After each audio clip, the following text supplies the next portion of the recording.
right, what's up? What's up? What's up? Okay, real quick. Maz V was good. AJ Leno was good. Navin R. Johnson, that's a new name. Monogamous Player was good. Fernando Faith. Miss Snow Bunny herself, Renee Louisiana Red was good. Bad Boy Rick, that's a new name. 100% Me. Duca Lux, Aaron Summers. Chris Demetrius from the Lou. What's good, fam? What's good?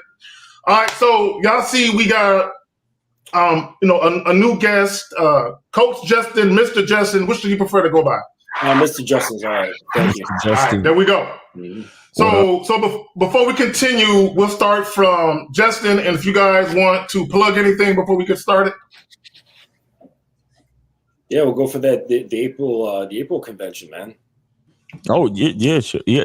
Matter of fact, hold on. Speaking of that, hold on. Shameless plug. Shameless plug. There we go. Yeah, man. We got the Game Kings 2 Definition of a Man Seminar NYC April 2nd, featuring Taekwondo, Rom Wills, Mr. Lucario, Miles Cunningham, and the big homie Kerry K. Zaggin. 20, man. Make sure y'all get y'all tickets. The link should be in the description of this video once we put it up. You know what I'm saying? So there we go. All right. Appreciate it. All right. We have the link going. So for those of you who are curious, because I have people ask me on Facebook and IG for the link. So I've been sending them the link. So hopefully they actually buy the goddamn tickets though. Yeah, facts. Don't be asking for the link if you ain't purchasing this shit. Serious inquiries only. You know. But other than that, make sure y'all go, as always, check out badboymembership.com and go to masculineidentitymembership.com. And yeah, man, glad to be here. Thank you, K. Zaggin, for having me. Shout out to Jay Roman. Shout out to Mr. No. Let's go. All right, so real quick, here we go. And Jay Roman, appreciate the pitch for the title. You can't hide weakness. It's visible to men and women. Now, I want guys to understand, when you talk about just being a weak individual, that's across the board. It can be anything in life. It could be a lack of motivation, a lack of ambition. It can be that you're a people pleaser, you let people walk on you. It can be that you're a pussy fiend, meaning you'll do anything to have sex, and you're just weak like that. You got a tender dick. It can be anything. Now, what I want guys to understand, and I'm going to share some Facebook posts in just a moment. I'm going to share one in particular. I want guys to understand something. When you very first meet women, right, the shit that you do and or say has a potential impact in your future dealings with those women. Okay, meaning what you do in the beginning can set the precedent for how that woman actually responds to you later down the road, how she actually views you. So I want to go ahead and take the time to show this one post because it's irritating that dudes do goofy shit like this. All right. So this guy says, if I'm sticking my dick in you, I don't mind getting your hair done and helping you with bills or rent. That's not tricking. The fuck it ain't. All right. If you can fuck her, you can help that lady out too. 100. Y'all niggas just be lame and broke. See, I want to share something with you guys. When dudes basically co-sign having a tricks mentality, I want guys to understand the difference between being a trick, which is putting money in a woman's hands, versus having a tricks mentality where you do things that have monetary value associated with it, like paying bills, getting hair done, nails done. To me, that's girlfriend treatment. Mm-hmm. Okay, but I try to warn you guys against, in the very beginning, you don't do girlfriend type shit for chicks. They have to earn it. Because what you do in the beginning, that woman is going to associate that with her dealings with you. Right. Okay, and let me just say this. And this is how much of a detriment having that mindset is. In the very beginning, if you're fucking a chick and you feel like your dick has no value, what you're saying is your pussy has so much value. Not only am I going to give you fair exchange, which is my penis, but I'm going to add extras on it because you're so valuable to me.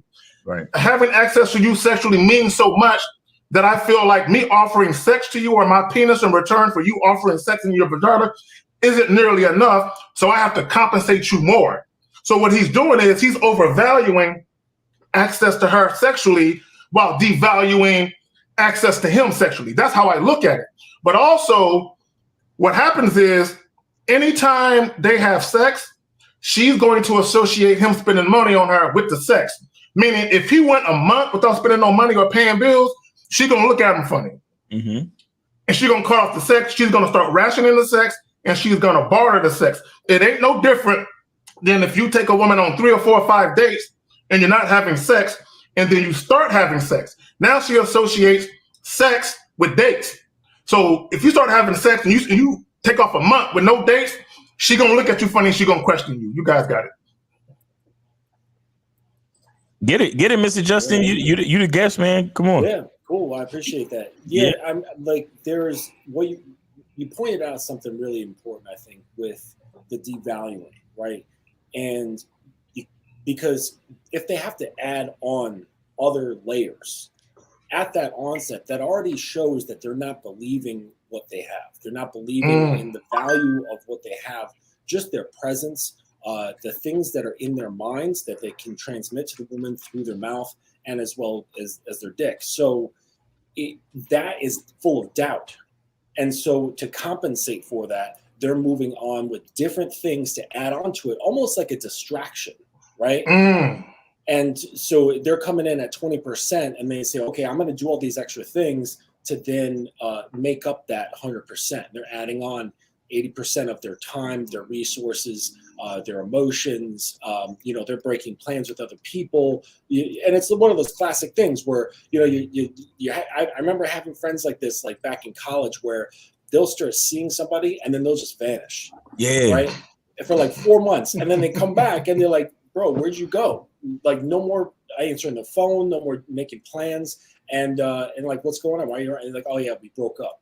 Right. And that's what it's like, sacrificing everything just to have access. And when you are led by something, right, whatever you're driving for is driving you, right? Yeah. So if you're driving for pussy, if you're driving for sexual gratification, then that's actually leading you. Exactly. Jay, you want to take it? I'm gonna come from a different angle, because I know we can say a lot of things about this, and just from my own experience is that, before I came into manhood, I had my own set of values already, and luckily they were headed in the direction of manhood. I always considered that my sex game was the shit, right? Like it was I had a high value on this dick. So when we went to lay down, saying you are getting some pleasure that I am providing, and I valued that. So it was a fair, equal exchange. And this is before, the manhood comes in and understanding certain things. But the fact was, no. We are laying down together. This is an equal event, a transaction. So it don't value more than what the action is itself. We both came down here to get a little pleasure. We're both going to help each other and give each other that pleasure. That's that for sex. It didn't equate to anything else. And so sometimes I wonder how much value are these dudes giving to the vagina? Like, just you're a smart guy and you're willing to pay rent, hair, meals. Like, you're starting to add up rent, $1,500 and hair, $600. Like, how much value are you giving this? You got to ask yourself, am I even smart financially? That is a dumb financial move to consider. I gotta bring it back because I want guys to see, J. Roman. Go ahead, keep talking for a second. Yeah, you talk about your bills and rent, bills, rent, getting her hair done. Like, financially, you got to say, this is not smart. Even if you don't really believe it, to say, you know what, financially, I am a better financial person. And I think that's where cats got to get a little more educated in their life financially. Financially, I would not say that. Even if I believe, hey, I'm putting my dick in her, so I should pay for some bills. But the financial side of me would be like, that investment is not a good investment. Right. So just coming from that angle, you guys need to start valuing yourselves a little bit higher. And I wonder, how whack is y'all sex game if you really feel you got to pay bills just to get some of that vagina? Right. Bro, real quick, Miles, I feel like a chick should be compensating me because she gonna get more than what she bargained for. That's how I feel. But y'all got it. Right. I mean, to your point, K-Zaggin, women really should be compensating us. And the only reason why I say that is because objectively, if you look at the physical work that goes into sex, right? It's a man who does the majority of the work, because even when the woman is on top, right? Even when she's on top, you still have to, gyrate and grab her and pump her up and down. And you got to like when she's bouncing, you got to time it so you can get maximum extension inside the walls. You got to keep your dick hard while she's going crazy on top of you and this, that. I mean, again, dick is a gift. Quality erections is based on how I take care of myself as a man. You understand what I'm saying? And a lot of and that's the part that a lot of these guys throw out the window. Sex doesn't happen unless the penis gets erect. Do you understand? No one can enjoy themselves unless the penis is erect. And this goes back to nature. This goes back to everything, which is why I am a firm believer that men come first. I'm not saying we're more important than women. I'm saying we come first, because if the penis is not erect, sex does not happen. So how the fuck is your genitalia more important or more valuable than mine? How is that possible? See, the thing is that, there's something natural in lust, right? And as men, the feeling of lust is very intense. And I think nature designed it that way so there would be a fail-safe to procreate. You understand what I'm saying? Like, God and nature designed lust in a way where it's like, I'm willing to even believe that her vagina is more important than me, than my whole identity, even. Not even just my genitalia, but her genitalia is more important than my genitalia and my entire identity. And that's how much I want to go get it, because nature was like, listen, we have to design it in a way where no matter what, a man is going to try his best to get up inside that thing so we can make more people. You get what I'm saying? And I think a lot of us have fallen victim to the intensity of the feeling of lust, to the point where we start to overvalue the vagina. And it's like, man, if guys can just remember, like, dude, if the dick don't get hard, you know what I'm saying? None of this happens. Nothing. Miles, to your point. Okay, and I want people to understand this, because I don't want people to misconstrue what he's saying. See, there is no alternative for a hard dick. Either it gets hard or it don't. But if a woman doesn't get wet, she can use lube. She can use other methods to moisten the shit so you can slide up in there. No, but without the go ahead, you got it. Well, real quick, 55th World with the $2. The unfolding of manhood is vital to facts. Let's go.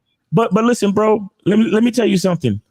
Let me tell you how much quality I have in my dick. And please forgive me. I know we in a room full of men, but this is strictly about the conversation. Even if she didn't get wet, you know how much my dick has so much quality that my pre-cum is enough to fucking lube up the entrance to the vagina. Do you understand what I'm saying to you? I don't even need her to get fucking wet, because the type of quality erections I have my shit is super erect, and on top of that, I have pre-cum oozing out at the top. You understand what I'm saying? All right, that's a little TMI nigga. But go ahead. But again, even if we were to bring the argument of, if the vagina don't get wet, then we can't. No, nigga. No. Really, what? Because I'm healthy, because I produce so much quality, sperm and all of the shit that is required to create, semen and the seminal fluid and all that shit. I have enough to wet the vagina, even if the vagina is not wet. So even still, dick is a gift. Even still. And because I understand myself, because I take care of myself, and because that's the type of quality I bring, there's no way for me to put myself or my genitalia or anything that has to do with me below any fucking female. Real quick, shout out to 50 in the building. What up, 50?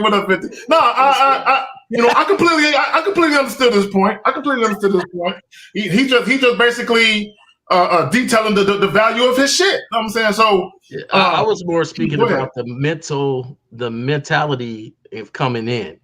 I know Miles got a little deep on it, went a little further, but I was just talking about the mentality no of pun coming intended.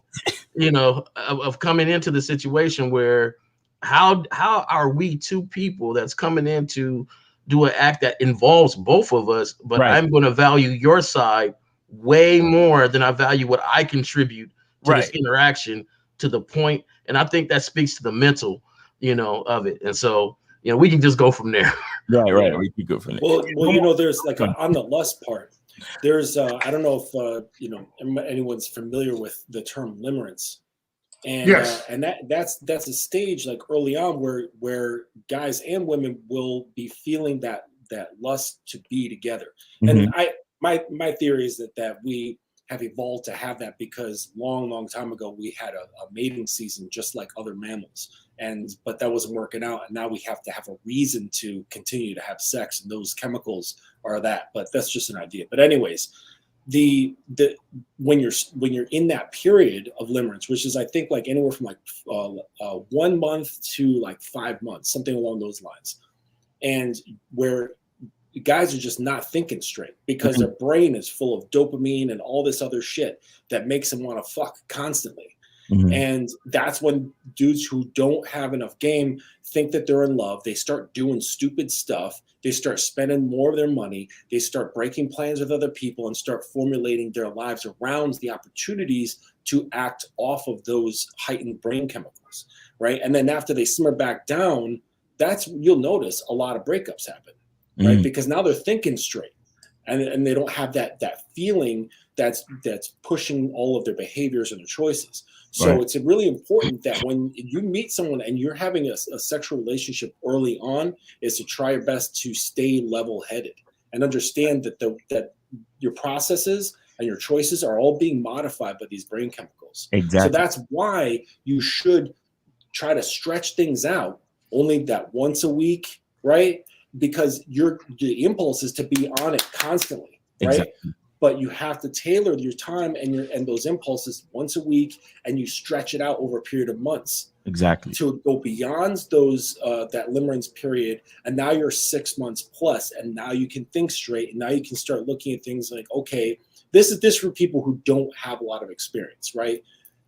Just fight through that, and then go. Just extend to 6 months. Now you can start thinking straight, and now you can start making decisions more properly. Exactly. You know what that reminds me of? Like when you buy, well, for me, like when I buy a brand new car, I watch that motherfucker 2 or 3 times a week, right? But after about a year, it's once a week. Right. Once every, you know what I'm saying? So it's like that new car smell. It's new, it's exciting. You just overindulge yourself in it, right? Right. And I think a lot of guys, they just get too caught up in the feel-good feeling of having something new. The sex is off the chain. The chick is into them. Honeymoon shit. The honeymoon shit. Yep. And to Justin's point, what it is guys don't. It's like a stamina or endurance. You can't keep up the shit that you started. You know what I'm saying? Because you're going too hard in the paint, and you pulling out all the stops. So everything that you would do over a period of time for a girlfriend, you're condensing that shit in like the first few weeks, the first couple of months, and then what it is. After a couple of months of fucking, the sex gets a little okay, and then you realize you really don't like the chick like that. And I think that's what it really is. You realize you really don't like her like that, but what happens is you dig yourself a hole, because now you feel like, if I don't continue doing the shit that I started, I won't have access to the sex. Right. Bro, I don't know how many times, Miles, when you and Elle will do shows, I heard guys call in and say, man, I met this chick. How do I stop not talking to her as much? How can I still have access to the sex but not talk to her on the phone like I used to? Right. How can I have access to the sex but not take her out as much?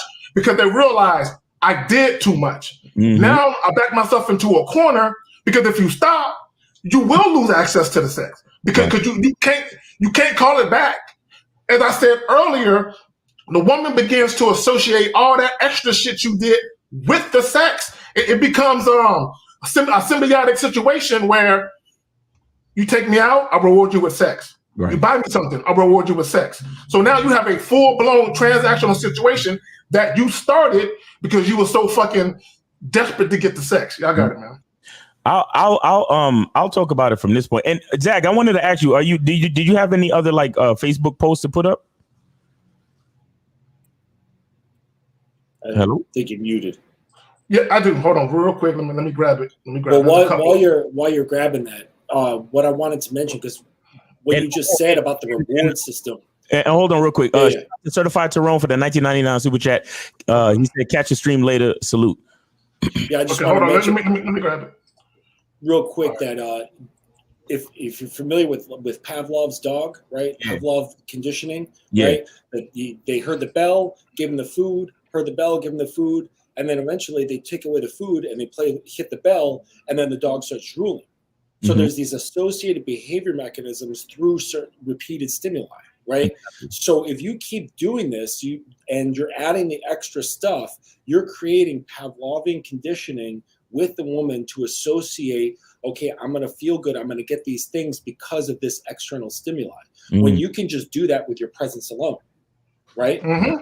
You work on your mouthpiece, you work on your sex game, and that becomes the Pavlovian experience. Though to the point where you're saying good afternoon, and it sends messages to her body like, "Ooh," and she gets excited and is happy to hear from you. And and there's way more ways you can even associate that into sexual stuff, but that's another show. Yeah. But the idea is be mindful of the connections that you're doing based on your behaviors and your choices. Right. And I would add this real quick. Get her hooked to what you do to her, not what you do for her. Okay. So we good on call. I'm gonna go ahead and post this Facebook joint. Yeah. Guys, call in 516-387-1224, 516-387-1224.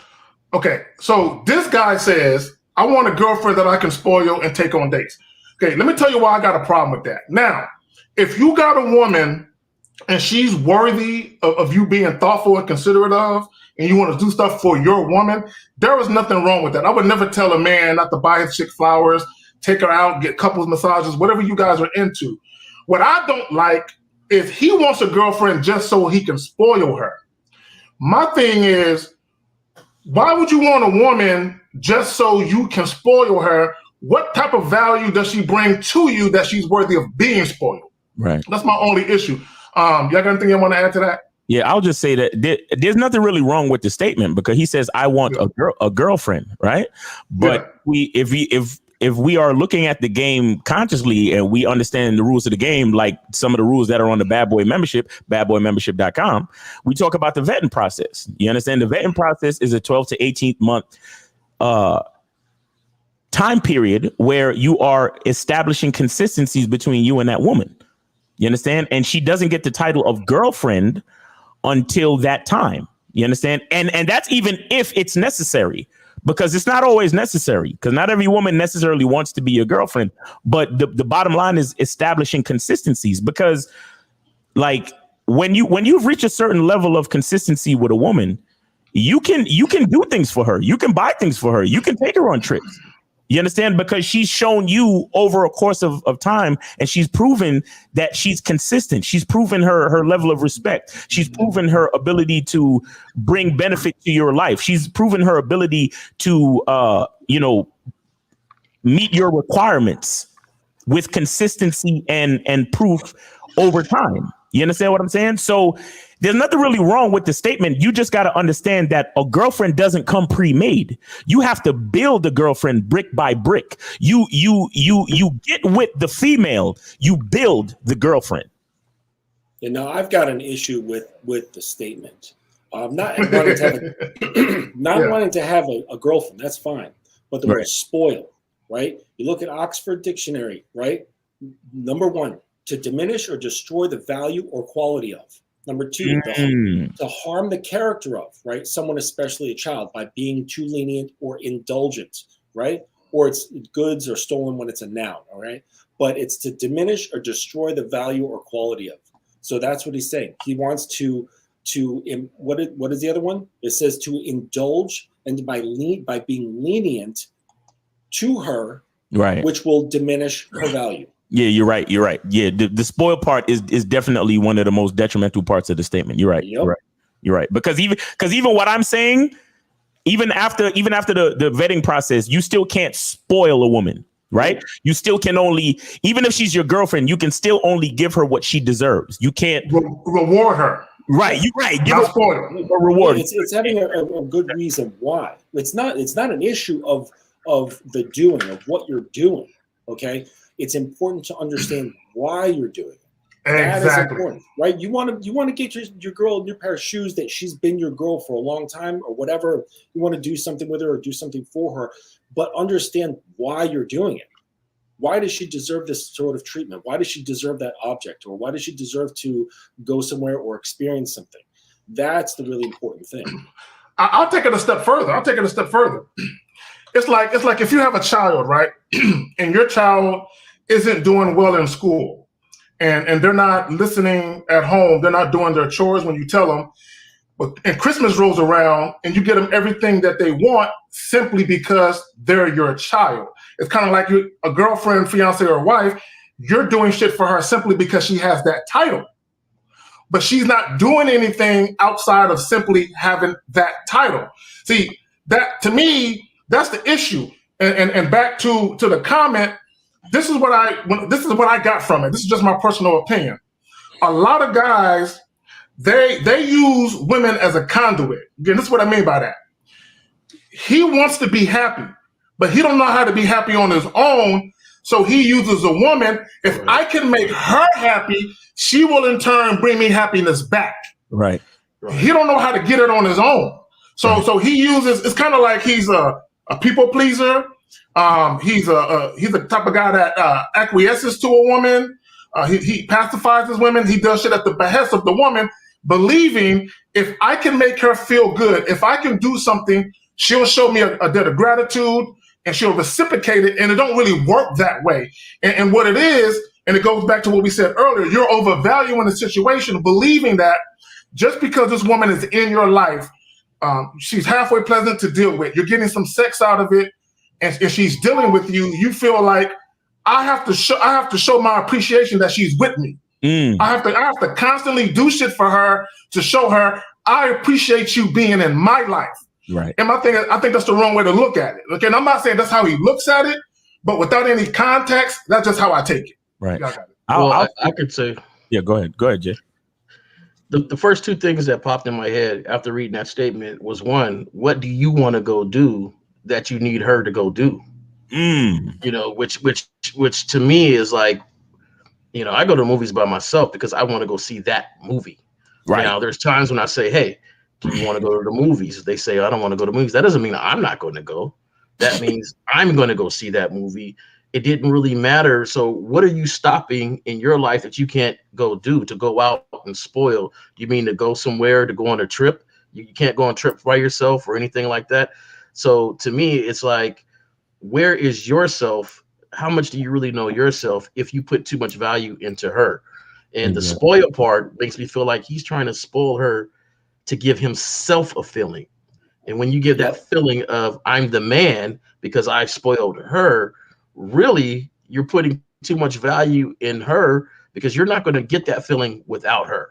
So a lot of guys is walking around, they don't get the feeling of being the man unless it involves a female that they spoiled or did something for. Yeah, right. And that's the feeling to me, is that mentally, I keep going back to mentally, the thought and the pathways that says, I'm going to value her more and spoil her to give me the feeling of something that I need. So basically, like Coach Justin was saying, it's the reverse. Spoil me, and now you get the feeling. Like the dog, okay, you get your drool now after you spoil me. Right. And they're doing it to themselves. Their drool happens after they spoil her. Okay, I get this feeling after I spoil her. You know, so. Well, and a lot of it is reassurance, right? Because, you know, like I associate simps and people with nice guy syndrome. I put them together, right? Yeah. And if anyone's not read No More Mr. Nice Guy by Dr. Robert Glover, I highly suggest you read that. Because a lot of guys will see themselves in that book and say, holy shit, this is me. And a lot of times is when they're doing these extra things is they're trying to not rock the boat, right? They're trying to create all positive situations around them, and they're very non-confrontational in an effort to remain non-rejectable as much as possible.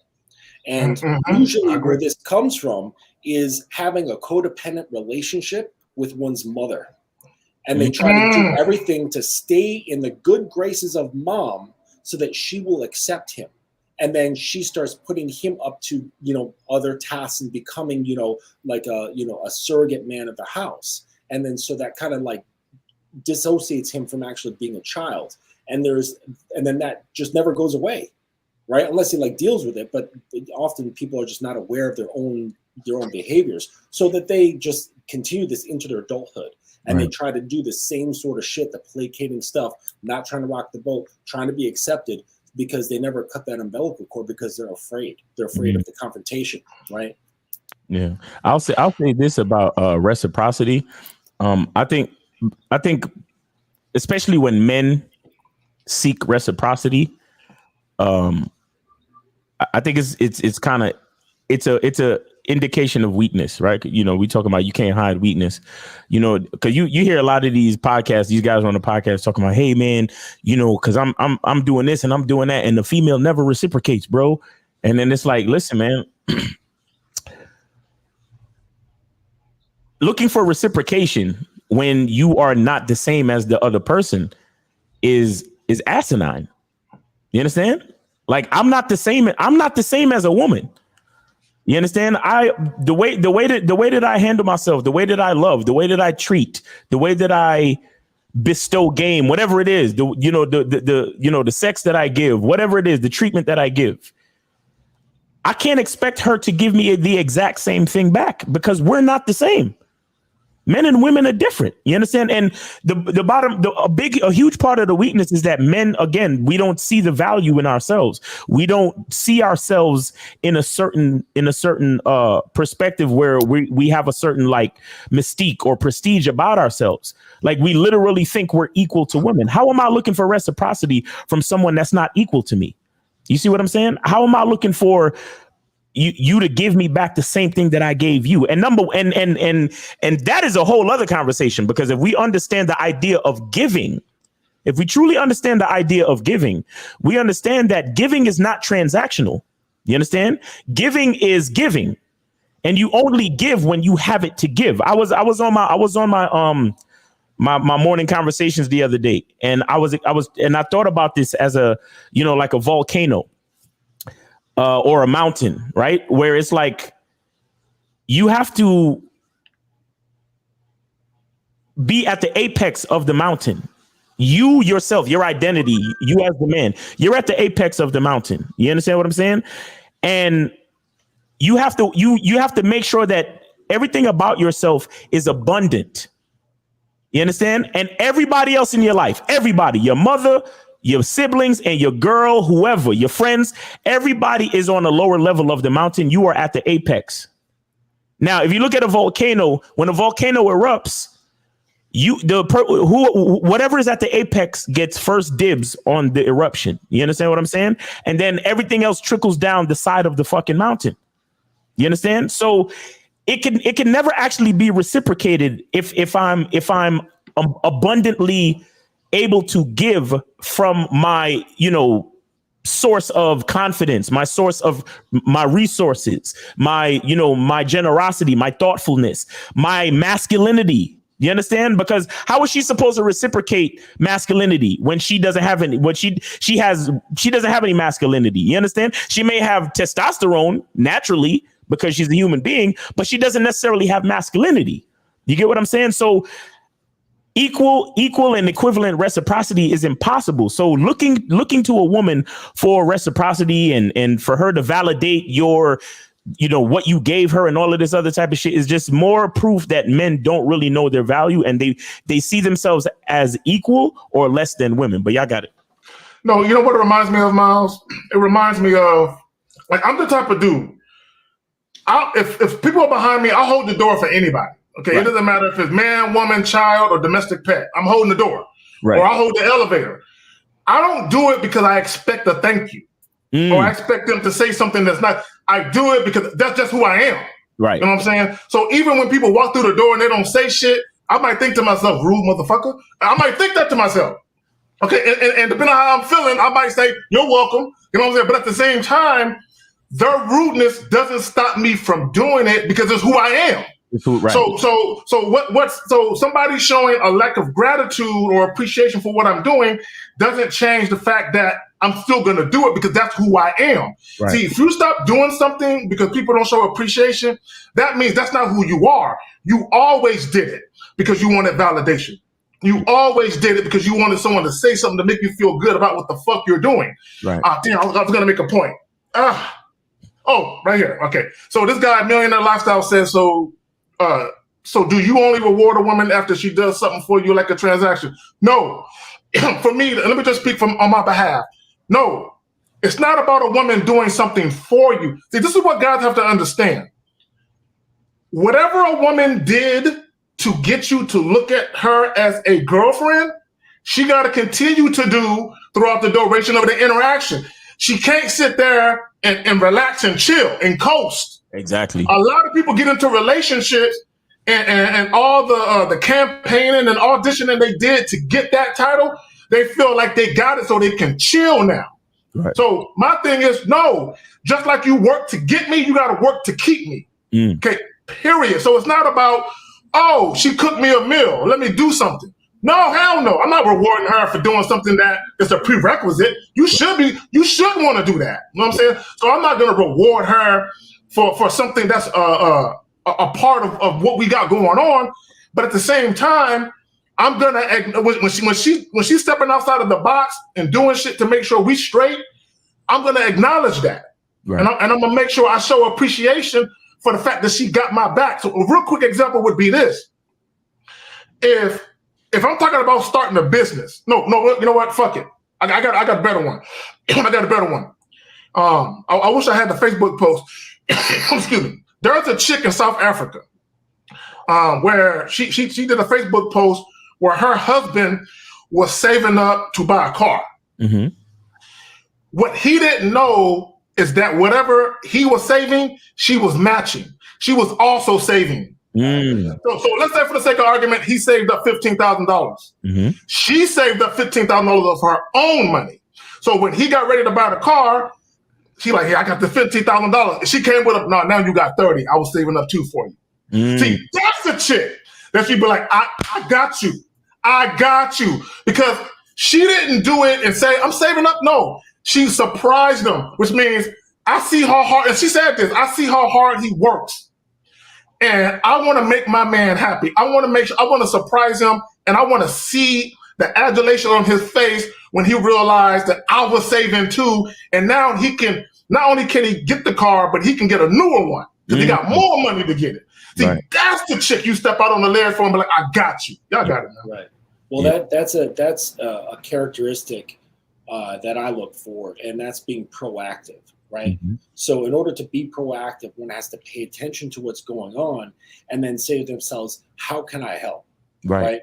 And if you've ever run a business, you've ever had employees, you've ever had assistants, that's what you look for, right? You don't look for someone who can just do the job. The people who stand out are the people who do the job. Then they're seeing what could happen, and then they're trying to make actions to make things better for the future, right? They're looking out for things. They got your 6, or they got the 6 of the business, right? And as for the question goes, rewarding as a transaction, I have a different thing. Like, I have a structure where there are set rules. Like, there's like bullet pointed set rules. And, my girl hasn't received all of them because that would be overload, but there are some rules. And by following them, yes, she gets a reward. She gets little presents. She'll get more of my time. She'll get orgasms. She'll get my dick. She'll get something out of it. She'll get compliments, like really sincere compliments. Like, listen, I've been paying attention to you. You've been doing this, and this on point. I'm very proud of you. Right. And that means a lot because I know that she's trying she's trying her best to maintain that level of integrity. So yeah, it is somewhat transactional, at least in my book. It's transactional, but I think it goes back to like consistency. I mean, if you want to say consistency of the transactions, then that's cool too. But I think it has more to do with the consistency of character that she would be able to maintain the level of quality of those transactions to the point where it's not even transactional. It just becomes a part of the routine and a part of the way she carries herself in the relationship. Well, and the why is very important. And the whys are always makes the difference. Her motivation. Right? Like you look at two guys, right? Or her intention. They're both exactly the same dude. They look exactly the same. All right. One guy takes a woman out to dinner, right? The other guy takes a woman out to dinner. Guy A is completely insecure and a total fucking simp. Guy B is completely confident and really could care less whether she's there or not, right? But from the outside, you look at the actions and they look exactly the same, right? But one of them is fucking begging for attention and the other one is not, right? So the reasons why you are doing these things, just the transaction alone doesn't make it good or bad. Right. The why is what modifies it. And that's what you have to be really cognizant of. I'm glad you said that. And Jay Roman, you ain't talked in a minute. Let me say this. I'm going to pass it back to you, Jay Roman. Mr. Justin, that's so important. And I think that's where guys miss the boat. The why. It's not like, I'll put it another way. I don't believe in taking women out to dinner when I first meet them. I don't believe, especially a first date, I don't believe in doing that. However, though, if you're the type of guy where you go out to dinner all the time by yourself, and you happen to be on your way out to dinner by yourself, and a young lady you met a week ago calls you and wants to see you, and you say, you know what? I'm just about to go out to eat. Why don't you join me? Now, here's the thing, though. I want guys to understand this, right? If you invite a woman out with you on a date, or you meet her up for a date, and during the course of the date, you realize you guys aren't compatible. Okay, there's no vibe. That means that if you don't get sex, you're not mad. You're like, hey, you know what? Me and the honey, we ain't vibing, we ain't compatible. But you ain't tripping because you never did it to get the sex. Right. Because you did it because that's what you do. To the why. This is what I do. I have no expectation of sex at all. This is what I do. If the young lady and I are compatible and it leads to sex, cool. If we're not compatible and we never have sex, cool. I'm not mad at the honey. I'm going to wish her well. The issue that I have with guys is when you take women out on dates, when you spend money and you feel like you're entitled to sex or you expect it. And then once you realize the young lady ain't feeling you, you get mad at her. That means the why as to why you took her out had nothing to do with you, but everything to do with the pussy. That's the issue. Y'all got it.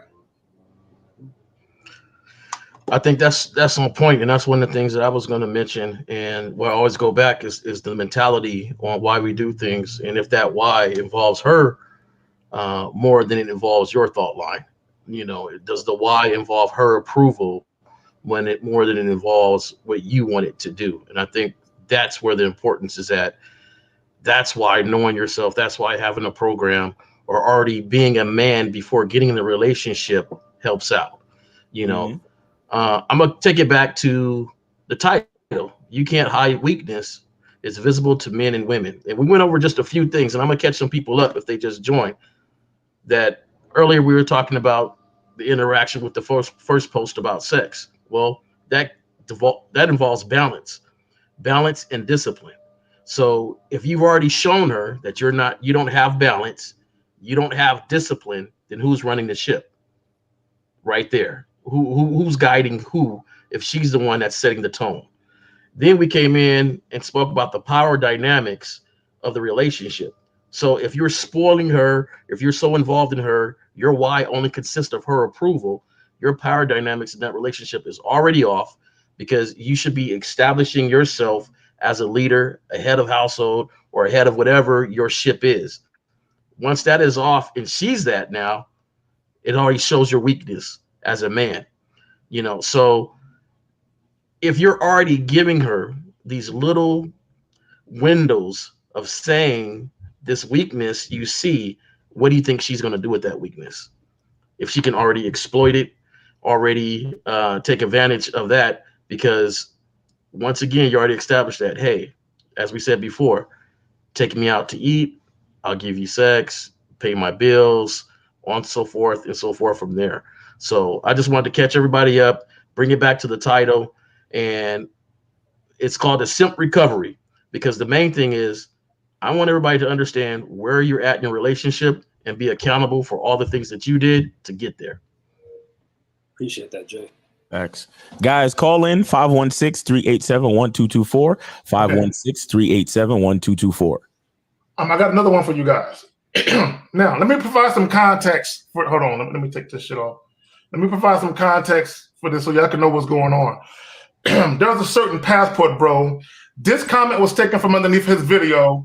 I'll give you a hint. It's that bad, right? So basically, what he was saying in his video, he was trying to rationalize tricking, and he was saying that in these third world countries, that it's justifiable to take care of a woman's family because it's cheaper to do it in the foreign country than the U.S.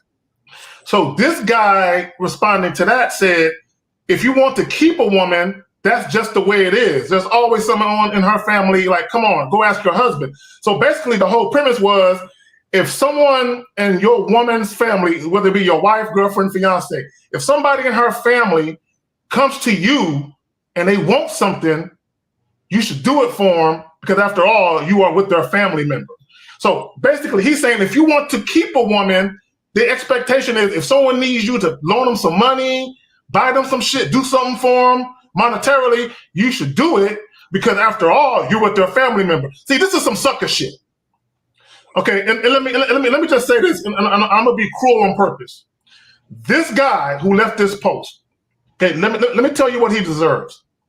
He deserves to come in on his woman getting dick the fuck down. You know what I'm saying? He deserves to see that. He deserves, matter of fact, before he even sees it, he deserves to hear the pounding. And he deserves to hear her say some shit that she ain't never said to him. He deserves that, because this is how dumb guys are. Guys, stop acting like, see, this is the thing that guys do. Guys try to rationalize bitch-ass behavior because they feel like in order to have a woman, I got to do extra shit to get her. If I got to take care of her family, if I got to loan her family money, if I got to bail her jailbird brother out of jail, whatever I got to do to make sure she's happy to keep her, this is some sucker shit. And then y'all wonder why, when dudes get cheated on, they want to kill the chick or they want to kill themselves. This is why, because they spend so much time investing everything that they have in women. They expect undying loyalty from chicks simply because they spent money or help people out. Wrong way to think. Y'all got it, man. If you want to keep a woman, that's just the way it is. You know, when I hear that's just the way it is type of shit, it reminds me of like there's a short that I put up this week. Matt Walsh. I don't know if y'all know about Matt Walsh, but he was talking about statistics and how it compares to his marriage. And he was like, statistics is cool if you're trying to, use it to help your argument. But he said the thing is that when he looks at his marriage and then he looks at, the statistics of like half marriages fail and all this type of stuff, he was like, I can't really get with statistics when it concerns my marriage, because the thing about statistics is that it doesn't take into account personal choice. You understand? It doesn't take into account personal responsibility. And what I find with so many guys, which is another sign of weakness that they can't hide, is that so many of them love to quote statistics just so they can act like that's just the way it is. Yeah, it's an out. Yeah, it's a fucking cope. It's an excuse to be like, well, hey, man, water's wet, sand is dry, and women just don't like men and they're going to divorce you, man. It's just how it is, bro. You understand? Yeah. And it's like, for you to feel that way, that's how I know you don't have any autonomy, meaning you don't have any power. You don't have any strength. You don't believe in yourself enough to even embrace the idea that you can possibly make choices that can go against the way things are, so to speak. You understand that you can't come up with any type of creativity. You can't come up with any type of strategy that can help you to get exactly what you truly desire. It's just like, well, that's just the way it is, man. You know, water's wet, the sky is blue, and women are always gonna disrespect me and treat me like shit unless I pay their rent to have sex with them. You see what I'm saying? And it's like, bro, like, you can live that way if you want to, but not me, man. I can't do it. I can't. And if that's the case, then you know, I'll have to fuck my hand for the rest of my life because I'm just not doing it. You know what I'm saying? I'm just not. I would fuck my hand with a spiked glove, like, bro. I can't. now, Sylvia said maybe he was raised like that. And look, and let me say this: there are men who have been indoctrinated to be bitch ass niggas. That's true. But there comes a point where you can't blame your mother. Or you can't blame your upbringing because you know deep down inside something ain't right with what you're doing and how you're feeling. It irritates your spirit. Like, you just know it ain't right. But y'all got it, man. No, that's true. I just think and it takes. No, go ahead, Jay. No, just real quick. Just say if you're a man that can't map out every step that you've taken to end up where you are, then you know that you have a lack of accountability. Yeah. Because if you can't say the mistakes I've made in any situation, you haven't taken a thought to look at yourself and say, how can I improve? Where did I go wrong? Where is my steps to become better? And I think that's the difference between some and others, where it's easy to blame the woman on what she does instead of saying, hey, I should have done this. I should have had a better program. I should have been more invested in myself. I should have established myself as this. And to say that means you have to look at yourself and do some work. But we take the lazy way out. Men will take the lazy way out, go ahead and point the finger and blame the opposite. You know, you have to be accountable for yourself. That was it. Sorry about that. Facts. No, that's cool. I'm glad you said that because it reminded me of this conversation I had just last night. And I was talking with a friend and offering some guidance. It wasn't a client, but to know where you're going, you have to know where you are. Right? That's what I told him. And you can't know where you are until you become, what you said, Jay, accountable for everything that led up to that point in time. So imagine being in the deep wilderness, okay? There's no trails. It's just trees for miles. And you have a map. And you know that it's an exact map of that area. And you're like, okay, I want to go over to that mountain ridge. You're not going to know where to go or what route to take until you can locate yourself on that map. Exactly. You could be walking in the complete wrong direction, right? So you have to know where you are to know where you're going, which requires a bit of work. Like if that's an actual thing and you're in the wilderness, you're going to have to figure it out with a compass and the sun and all that stuff to try to like map out roughly where you are. And it's a pain in the ass. So is being a pain in the ass of taking accountability for the things that you've done and the way you're thinking to get to where you are now. But you can't go where you want to go until you do that. And for a lot of people, it's difficult. It hurts. Yeah. Like just understanding that you fucked up like a lot. Yeah, and to bring it on this same point but different angle, like where you are now is akin to who you are now. You understand? Like it's so that's why I'm always talking about masculine identity. You understand? That's why I talk about focus on your next level. That's why I talk about visualization. You know, you look at the man you are now, and then you kind of have an idea of the man you want to become, and you have to really look at the details of what that man looks like and look at who you are now. That's why anytime you find yourself comparing yourself to other people, trust me, you're wasting your fucking time. Right. You're wasting your goddamn time, because the only two people you need to be comparing yourself to is who you are now and who you're trying to be. You understand? So when you truly recognize who you are right now, right, and you can have a positive outlook, meaning be grateful, right? Which is also why on the Masculine Identity membership, there's a whole video on gratitude, right? When you can look at your current state and then not only be familiar with it, but be grateful for it.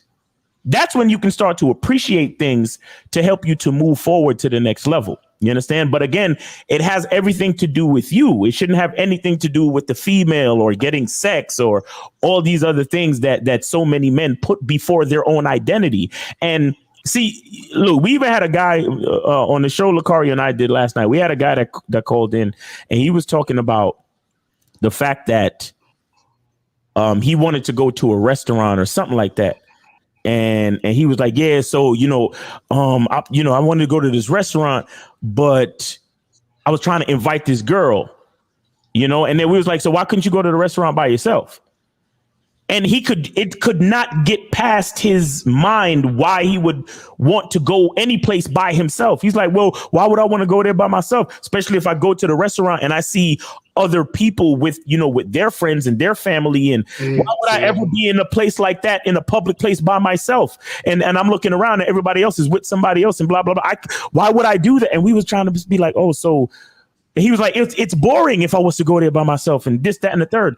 And see, those are the little psychological like hindrances and blocks that a lot of guys don't even pay attention to. You literally can't go out and buy yourself a steak and enjoy it and then take your ass back home and be grateful. If you can't do that shit, then trust me, any type of relationship you're trying to build with a female, you're not even going to realize it, but it's going to be difficult and it's going to be dysfunctional because you haven't yet learned how to take yourself out for a steak. So how you trying to take a woman out to dinner? You see what I'm saying? But yeah, I got it. Bro, let me just say this real quick. I've been to the movies by myself. I've been to concerts by myself.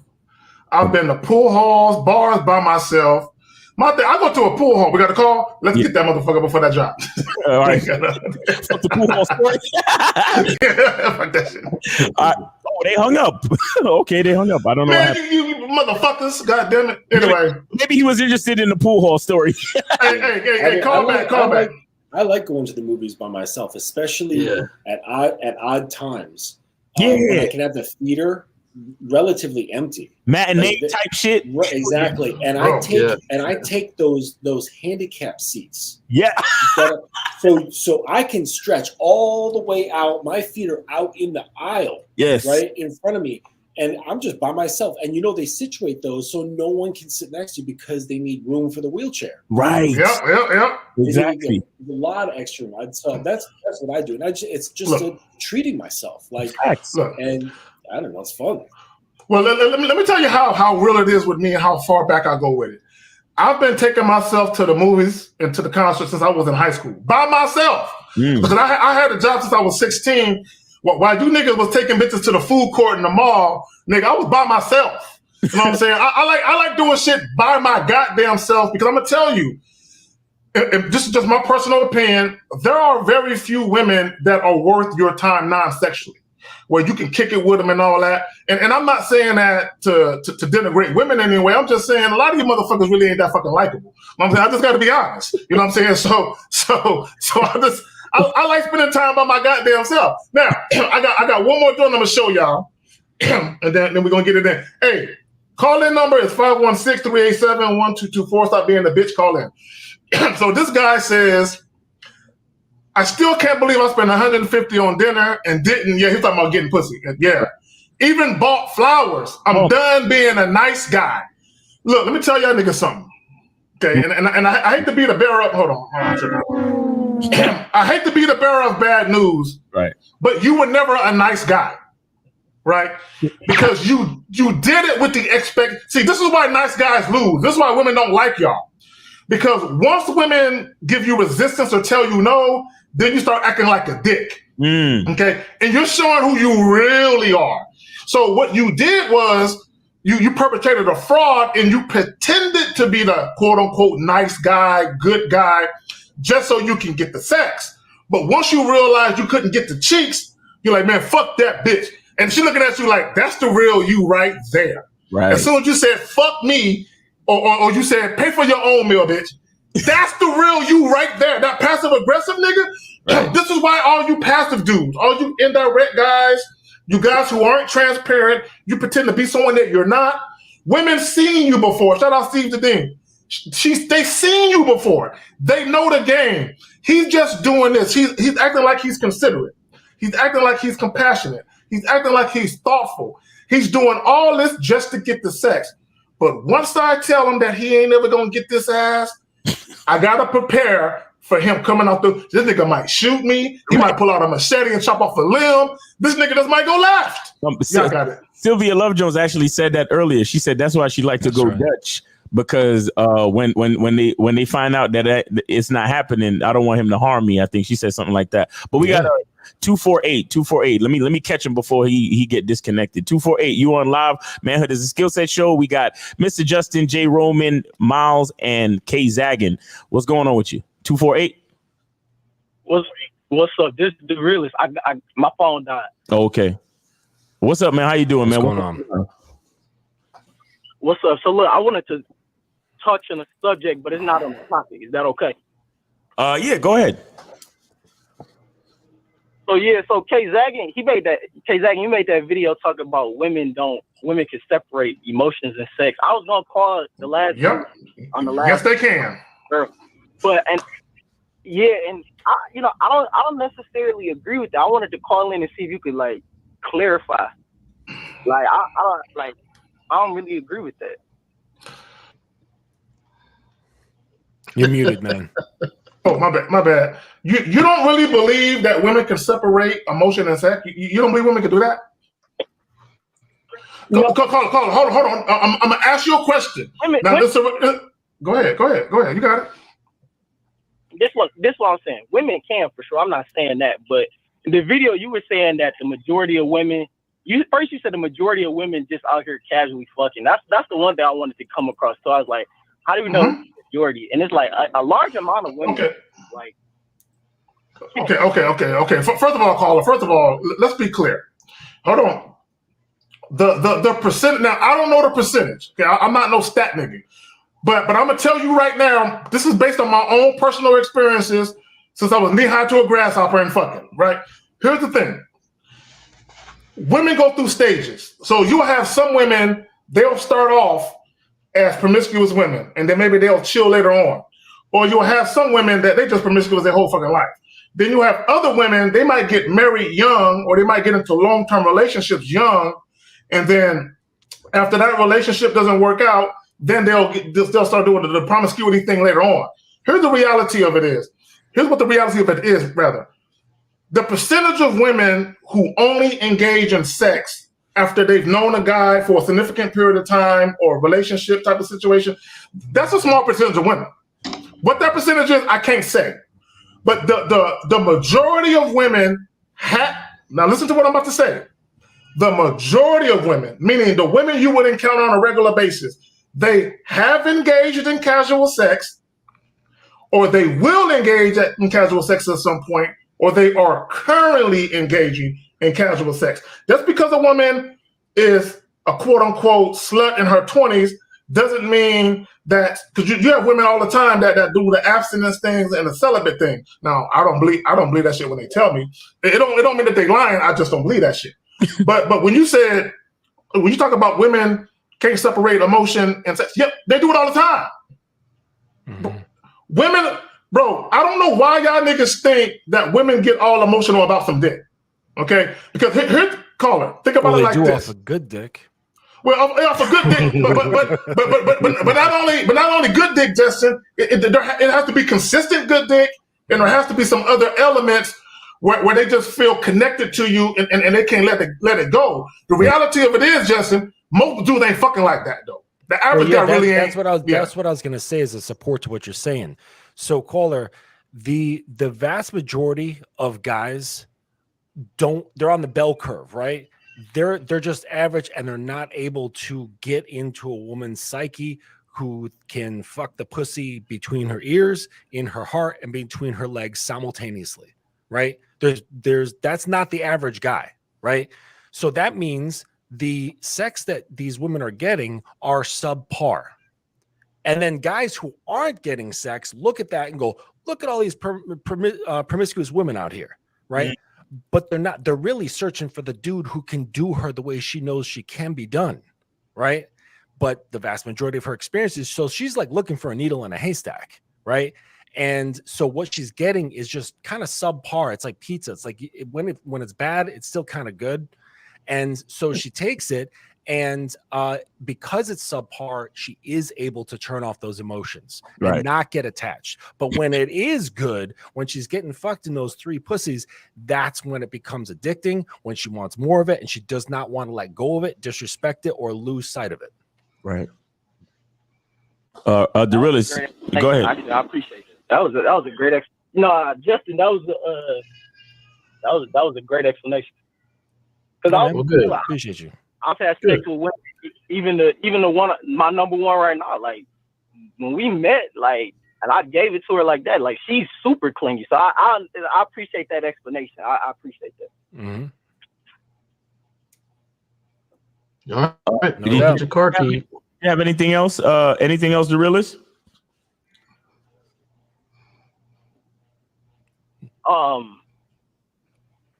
I did. I just lost it. Fuck. Well, let me say this. Let me say this. See, the realist.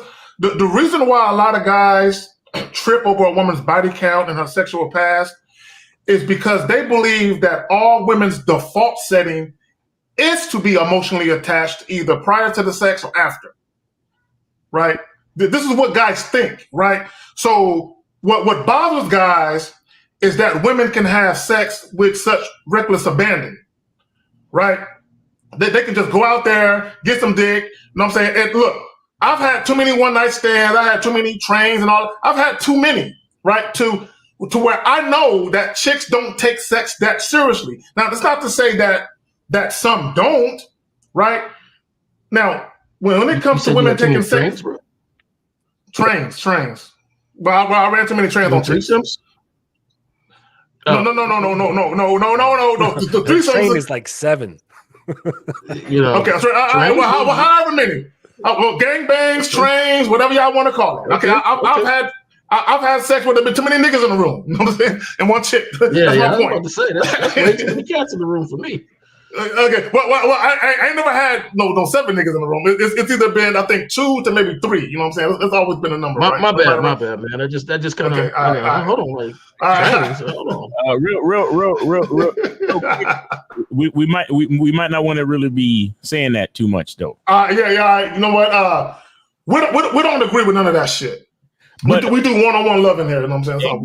Exactly. We do one-on-one love. I don't know what y'all niggas talking about. All that shit is alleged. We don't know. The only type of train that I condone is Amtrak. You know what I'm saying? I don't know what you niggas are talking about. You know what I'm saying? Exactly. Let's be clear. But the realist, see, I would expect you to believe that though, because you're the guy that you're worried about a woman's past. And that's really all this is coming. This is all this is coming from, bro. And that's what I was gonna say too. That's my other point. I was gonna say in that same video, you was talking about dudes gotta accept the truth, like, and you just gotta cuff a hoe if she done had a past, she done been ran through and all this. No. I didn't say you gotta cuff a hoe. I never use them words.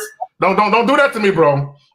That's not what I said. I ain't say you gotta cuff her. Now, what I may have said is you can get with a chick and not know her past, and there be some shit that you might find out later you might not be too cool with. But I never said you gotta cuff a hoe and deal with it. I never said that, nigga. Don't lie on me like that. Well, you said you gotta deal with it, and my thing is because I care about that shit. I don't have to deal with it. I don't have to deal with it. No, well, look. Just make sure you don't ask no questions and don't ask none of your boys in the neighborhood about the bitch. Because if you hear something you don't like, you're gonna lose your fucking mind. Yeah, you can't handle it. Because you insecure, the realist. You know that. You already know that, bro.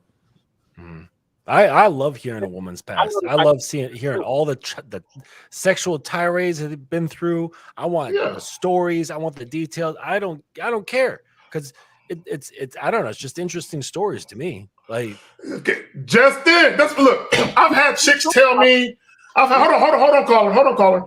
I've had chicks tell me some of the most sordid stories. That shit doesn't bother me. I love hearing that shit too because I'm a freaky nasty motherfucker. So I love hearing freaky nasty shit from a bitch. Like, oh, really? So if a chick tell me, oh, I came in a beer bottle, I'm like, I got a wine bottle. Let's see how that do. You know what I'm saying? I'm gonna up it. You know what I'm saying? That's how I feel. Right. Like, I got it. Well, and really, it's guys need to look up the Madonna whore complex, right? This I believe it's Jungian psychology stuff. And guys, just to bring, like real quick, guys will either see women as the Madonna, right? The pure woman who's like untouched or whatever, or the whore. And it's like, oh, she's for the streets. So like that woman's for the home, that one's for the streets. That one's deserving of a ring, that one's deserving of sperm on her face. Like, but the reality is that women are neither. They're both and neither at the same time. Right. Facts. That's facts. It comes down to what you do, right? So you can lead to both. You can lead to neither. You can lead to one or the other. It comes down to right. So they're kind of Miles, didn't you say something like women are blank canvases or something like that? Yeah. Women are they're creatures with no identity or some shit like that. Right, but it's this blank, like amorphous being where they take the shape that you can perceive them in or how you interact with them. Exactly. So if you're coming at them thinking, oh, she's dressed a certain way or has a certain job or speaks a certain way, therefore I believe that she is wifey material, right? Which is the dumbest shit ever, but go ahead. Exactly. Or she looks like this, speaks like this, therefore she's a hoe and I'm going to treat her accordingly. Right. When that's not true. That's just your perceptions mixing with your beliefs and your attachments, guiding how you're going to behave, which is completely false. Mm-hmm. And that's you not taking into account your ability to influence the woman. Right. And I got it back what I said. I said that females are ultimately nameless, faceless creatures in reference to the man that they choose to be their leader. You understand? I mean, women in general in society, they are who they are. Maybe they a boss bitch, a career bitch, whatever. I don't. But the bottom line is, I don't care. I don't care, because when you stand in front of me, you're nameless and you're faceless. Because, like I said earlier, you can hook up with any female, but you have to build the girlfriend. You have to build the wife. You understand it? And any man who forgets that part, that's when your relationship is going to fail. Your relationship will always fail when you forget it all. Like guys like the realists, like you said, they're holding on to their attachments and whatever perspectives they have of what a woman might be or what a woman could be, instead of focusing on themselves and saying, listen, I'm going to let this woman know what I require, and I'm going to literally recreate her in my own image. You understand what I'm saying? And that's how it's supposed to work. But most guys don't have that level of confidence about them. You understand? They're just worried about, opinions of other folks. Well, they value the woman more than they value themselves. Right. Exactly. And let me just say this about stand in this black and white type world where, either I ask questions or I don't ask questions. Right. Like they're not understanding that if you are speaking to them mentally, through their heart, through that vagina, that if you ask questions in a way that's open, in a way that you might want to know something, but you have to understand that the answer is vast. It's not exactly what you may want it to be. And a lot of times they want this purity, but they want to ask the question, hey, have you had a threesome? But deep down inside, they want you to say no. Right. But when they say yes, that messed up my hold on. And the thing is, when are you actually speaking with her and then hearing her and judging her actions and her mentality? And I think that's the difference. I'm a type of person, I ask a whole bunch of questions. I mean, I ask questions. But really, it's not about the number, it's about your mentality. It's about who you are right now and who you want to be, where you're going. Do you fit my program, and can we ride together? That's what it's about. But the thing is, they stop at just a number, or they don't ask. And so I can hear the kind of the guy's voice right now, the caller, where it's like, do you do this or not? And it's like, you got to understand your program, depending on your program, is what you're going to do. Like for me, I ask questions, and I never forget asking a whole bunch of questions saved my life. And I was glad I asked all those questions. Like, hold on. Now, this nigga Jay Roman being investigator mode and shit. No, it's just that I've always been open. I'm fucking with you. Just for callers though. Just for people. I've always been open with the conversation of sex. I love talking about it. Love being involved. I love, and I like to know some of the things you done did, right? Because what you done did. But at the same time, when you're open, you have to understand that if you're not really open. You're really closed because your judgment is asking the question. Yep. Exactly. Your judgment of them is asking that question. So it's really not a question. It's basically saying if they meter up to hoe or non-hoe for you. If they meter up to something that you deem as an acceptable number to non-acceptable number. And that's the thing. It's not always going to be what you want it to be. Right. Go ahead, the realist. I'll say this, Jay Roman. I definitely don't ask a woman her number because, again, I know you will never know that. I just judge her, and because I've been with a virgin, I've been with a woman who fucks everybody. I know how certain women move, and I know how they act if they haven't had a lot of experience. No. Caller. They're the same. Look, they're the same. Look, caller. And at the risk of getting long-winded, I'm gonna say this real quick. I have someone that I'm related to, right? When he was in high school, the last 2 years of high school, he was with this chick. He took her virginity, right? So they were together. She was a virgin. She went off to college. Now, I'm a teenager. I was about to go into the army at the time. So I was, 18 going on 19, right? Something like that. I told this nigga, now this is how, don't keep in mind, I'm a teenager. So I knew as a teenager, he was fucking up. I said, yo, break up with your girl. Oh man, we love each other. I'm like, bro, break up with your girl. I said, let me tell you what's gonna happen to you, young fella. I said, you a scrawny little nigga. I said, she about to go off to this college and be around these grown man looking niggas, and she gonna fuck them niggas. I said, what you should do is break up with her now, and when she come back, because she was going off to Austin to UT, she got a full academic scholarship, a full ride to University of Texas in Austin. I said, what you should do is say, hey, when you come back for Thanksgiving, Christmas, whatever, we'll catch up. I said, but break up with her because she gonna go up there, she gonna see them grown man looking niggas compared to your little string being ass, and she gonna be fucking them. This was around August. By October, he called her dorm room. A nigga answered the phone. She sleep. Who is this? Bear in mind, now, and this is a person very close to me. I'm trying to keep his identity a secret. This is someone related to me, right? So my point is, as a teenager, I'm giving up game. I knew more as a teenager than y'all niggas know in y'all goddamn 20s and 30s. But I told this nigga she gonna cheat, right? And I said, break up with her now. So she cheated on him. And he was all shocked and surprised because he felt like she was the virgin. I was the first. It don't matter if the chick had one nigga or 100 niggas. Every chick is capable of cheating. I don't know why you niggas play these numbers like, well, she had more dudes, she's more capable of cheating, but she had less dudes, she's less capable. Where's the proof for that? Is that one stupid study? Dag, I agree with you. I'm not saying that. I'm just, from my experience, that don't happen to me. That's what I'm saying from my personal experience. You'll never know. You'll never know. So don't worry about it. That's fair. Mm-hmm. All right, hold on. What's the realist? If you want to hang out, go ahead and hang out. I'm gonna answer the next call. So we got I think this is monogamous player on the line. Monogamous, man, what's going on? We're on the Manhood is a Skill Set show. We got Mr. Justin, Jay Roman, Miles, and Kay Zaggin. Man, what's going on with you? Yes, sir. The gentleman, y'all already know that I donated. Yep. Happy Saturday. All right, go ahead, man.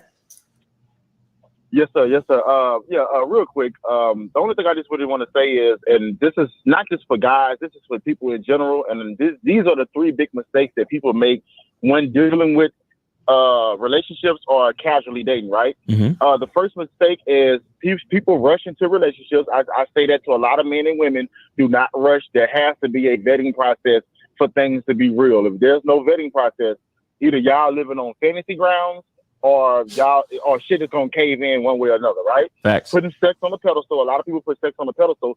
But the third reason, and is really stemming from this topic and yesterday's topic that y'all were talking about on your show, Mr. Miles, is the fact that a lot of guys think that women come prepackaged. So a lot of guys think that women are hoes, or like, oh, I know that she fucked this guy, so she's automatically a hoe. Oh, I know she's a good girl, so I can wipe her down. And what y'all said, and the other guy, not Jay Roman, but the new guy, I really like what you said. Basically, you were saying this: the same woman could be a hoe, and then the same woman could be a great woman to a man. You see what I'm saying? Just like a guy could be a simp, or a guy could be a player. It depends on which way that you go, right? Only thing that you need to worry about for a woman when you first meet her is the fact that is she vettable. If she's vettable, then that means that you can utilize the positive attributes that she made and you can do. But that's all guys need to worry about. Guys are so worried about body counts, this and that, what a girl did in the past and all that, which the only thing that you need to worry about is the woman available and will she cooperate to what I'm trying to do. You see what I'm saying? That's what every guy needs to focus on. And when you focus on that, then any woman, you could turn a hoe into a housewife or whatever the case was. But if a woman is willing to follow that program, then all that other shit doesn't matter. But I just want to know y'all take on that. Right. It's a great perspective. And I think that what would help with that whole thing that I mentioned before about the Madonna whore complex is drop out of using these black and white sort of terminology, right? Hoe and housewife, right? Mm-hmm. That's the same thing, right? It's just I making a woman your woman. That's it. It's just woman. Like there's so many varying degrees of like who she is and what she's about and what she does and what she can do and what she can't do, what she's done and what she's gonna do. There's so many variables that bring those things about. You can't even make a determination based on one little thing, but one scene or one instance that you saw in that little blink in her life, which is much bigger than that blink, and you make this determination about who and what she's about, right? It's like you have no clue. You have absolutely no idea. You can see a beautiful, well put together, like lawyer in downtown Brooklyn or whatever, and you have no clue that she is part of like a swingers group and just had a train man on her. You have no clue, absolutely no clue. And then you see some other lady who's dressed like she was, in a nightclub all night long, and you're thinking, oh, she's got to be something like this, and she could just be a school teacher who just decided to go out and have some fun one night with her friends. You have no clue, right? That's the fact. Let me say this, and the caller is it monogamous still on the line, or did the other dude hang up? Or the realist hang up? Both of them is still on the line. All right, see the realist. We talked about this before, and a lot of you dudes. And I did a video talking about this. Your preferences aren't your own. Meaning you have preferences on who you're willing to date based on other people's opinions of what you're doing. Right? This is why you have guys that post pictures of women because they feel like, oh, I'm only going to date chicks that people give me the thumbs up for. Oh, she's a bad bitch. Oh, she's this, she's that. So your preferences aren't your own. It's the same thing where you say, oh, like you said, you had a partner where you and a couple of your other partners, y'all ran through the chick and the guy decided he wanted to go ahead and cuff her and make her his girl. You know what I'm saying? And then you judging him like everybody know that we banged her out while you with her. And my thing is she could have treated him and I'm not an advocate for or I'm not against. I'm just with if that worked for him and that worked for her, let them do them. Right. So my point is this. So now y'all judging him like everybody know. Oh, I can't never be with a chick if everybody know that the homie over there smashed and the homie over there smashed. Why you worried about that? Because everybody know. So you are literally picking and choosing on who you're gonna fuck with based on what other people think about your situation, which means that their opinions take precedence over yours. That's the problem. Hey, the realist, do you have a rebuttal? I mean, look, I'm not personally rocking with that. If a chick is known, like Justin said, you cannot know a woman from seeing her what she do. But if it's known what she doing, that's just me. I don't want everybody knowing my business. But that's just the type of nigga that I am. No, you don't want to be made fun of, nigga. You don't want to be made fun of. You don't want to be the butt of a joke. Tell the truth, shame the devil out this bitch, nigga. Tell the truth. Two things can be true. Both are true. I know it's true, nigga. I already know, nigga. You're more worried about opinions of others then. But Zach, this my thing, though. I'm like, I'm not about to be the dude walking down and 15, 20, 30 dudes like, oh, I done had this nigga chick. Like, I done had that bitch. Mouse. All right. I'm like, don't be me. Yeah. Monogamous? Oh, yeah. The only thing I just want to say is and this is the downward spiral on focusing on what a girl done in the past or whatever. Right. See, a lot of guys focus on there are 10 guys that I know that this woman smashed, right? See, we get bombarded with thinking that the world is smaller than what it is. So what is 10 guys out of a billion people on Earth? Like, what is that? So barely nobody knows. Nobody knows but 10 guys that you think that know. And who the fuck who the fuck cares what they know? You see what I'm saying? And another thing is, a lot of times we want to judge women on their past, but aren't all of us people are evolving each and every day? I'm not the same person that I was 2 years ago. Mm-hmm. You see what I'm saying? I'm not the same person that I was 3 years ago. Or I'm not the same person I was in this relationship, in the past relationship. So a woman is always evolving. And another thing, and Mr. Miles, you and Mr. LaCar, y'all talked about this yesterday, right? See, a lot of guys get a woman's past misconstrued, and they look at it like, oh, because these 30 guys didn't wipe you up, what's wrong with you? Mm-hmm. Well, guys are not really. See, you have to put yourself in the shoes of another guy just from looking at your experiences. I've experienced women that I smashed that wanted to talk to me and go further, but I didn't want to go further. Right. So I'm another notch on her belt. So can't that girl have that same experience where she wanted to be with a guy, but he wasn't trying to settle down? So she had to move on. And it might have been another guy like that, or it might have been a guy that she did date and they dated for a little while. It didn't work out. So every situation is not about a woman just being a hoe or something. And that's the reason why she got these notches on her belt. A woman is just living her life trying to figure it out, just like we trying to figure it out. Right. You see what I'm saying? But that's the downward spiral of worrying about a woman's past. You start to put yourself in a woman's past, and you're not living in your truth when you do that. But That's all I want to say. Man, yo, the realist, I think if you because this is a big problem for you, because this is literally the only thing you call in about. So I think you really need to put your genius level talent to work and figure out a way to keep track of bitches' body counts, bro. I really think you should do that. Oh man, he'd make millions. Like I swear to God, hold on. Right now, Elon Musk is working on some type of chip to fucking be able to, like, some I think it's called IntelliLink or some shit like that, where you can go on social media in your mind or in your eyes or some shit. Yeah. So if they got chips, look, I saw a video the other day where they have a chip.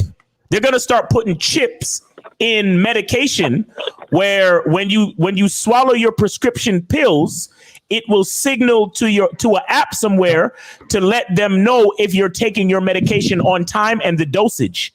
And so they'll be able to control the dosage and the frequency with which you take the medication. You understand?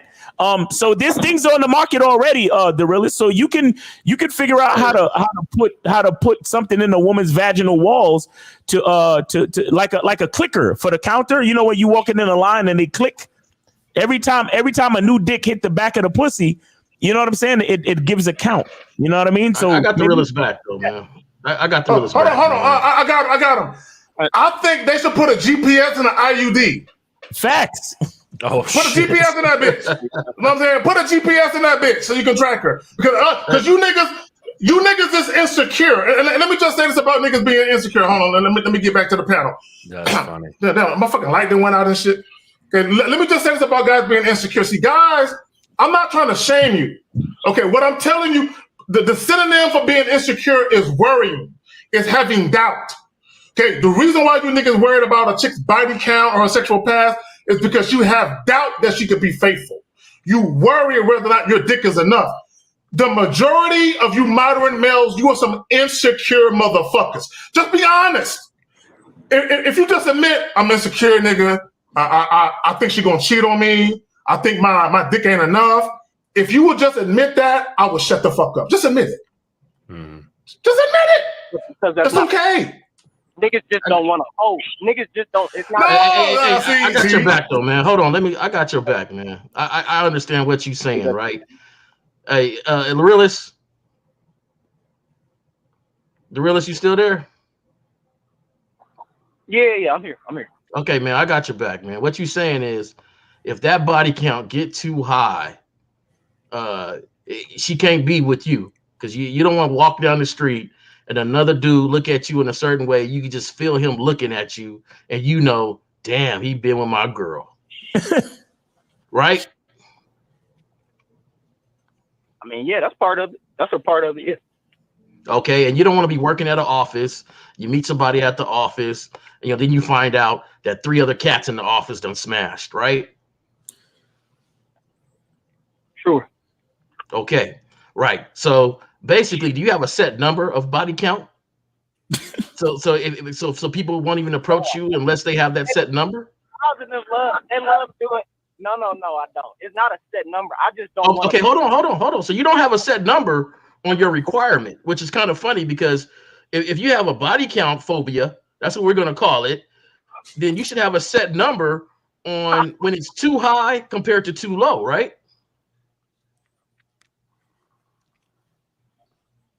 Okay, sure. So what's your count?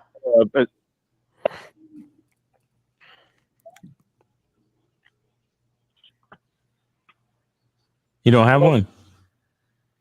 Is it 7, 12? Yeah, Under double digits. You were asking a question. I didn't hear it. It cut out. Can you say it again? What's your cutoff number? What's your cutoff number? What's your body count cutoff number? Yeah, what's your limit, bro? I mean, it depends on what her age is. Like the chick, like my number one I'm dealing with right now, I can tell she ain't been with that many. All right, how old is she? Just tell us how old she is. She's 19 right now. Oh, shit. All right, so what's a cutoff for a 19-year-old chick? She was 18. What's a cutoff for a 19-year-old chick? I'll compare it with her. I'll say 5. So okay, so we're gonna say 5. She's 21 and that's 15 now. Is that still a cutoff? Because you gave a 5 average, right? I said at 19, like the girl I'm with now. Like say she had 5. Like I'm only gonna consider her from 18 to 19. All right, we're not gonna go minor. So from 18 to 19, we're gonna say 5. 19. I said 19. Okay. Right. So that's 5. So 3 years, 3 times 5 is now 15. Is that still too high? Too low? Is that still a good number for you? I mean, the thing is, if she fucking with me from 19 and then like I said, I know she just met you at 21. She just met you at 21 now. At 21, you guys had this enlightened conversation, and she says she got 15 bodies now. And you asked her, what's the average? About 5 a year. Is that still cool? I get what you saying, J. Roman. It depends. Honestly, I don't know. No. Is that cool? Yes or no, bro? Is that cool?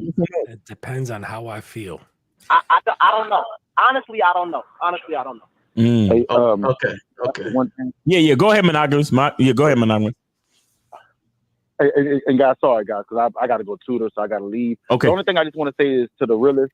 Shout out to you, to the realist. And I understand that you probably I'm 32, so I know that you probably like in your early 20s or something. Yeah. They're giving you real game, but I'm just gonna give you life game, dog. As you get older and as you become wiser, you're gonna start to look back on what you used to think about, and you're gonna look at yourself and say, "Why was I even tripping on that?" So as you get older, the things that you're tripping on right now, you're gonna realize as you get older, why was I even tripping on that? So a lot of the stuff that you're thinking about right now, or you focus on, is not even that important. And you will find out as you gain more experience in life and as you get older. And that's all I want to say, guys. Thank y'all for the opportunity. All right, Monogamous. Thanks for your call, bro. Have a good day, man. Talk to you soon. All right, peace. All right, yeah, the realist. You have anything else to say? Any rebuttal?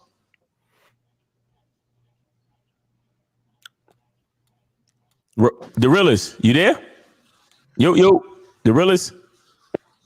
I don't know. His phone must be. All right, let me say this real quick. Are we good on calls, Miles? Yeah, we're good on calls for now. Yeah. Okay, so I want to address this. He said, "No, he bugging. Fucking is a part of the game and life, and her sexual past." Hold on. No. That's not the one. That's not the one I want to get at. There's another one. All right, there we go. He says it's her drama or trauma past, and I don't know what the fuck okay, hasn't done anything to work on her mental health other than that body count. Don't bother me because it's part of the game. Now, here's the thing with trauma. Okay, for those of you who rock with me, about 1.5 years, 2 years ago, I had a panel. It was myself, 2 dudes that I went to high school with, and there were 3 young ladies. All 3 of those young ladies on the panel experienced sexual trauma, which means they were assaulted, right, at some point in their lives.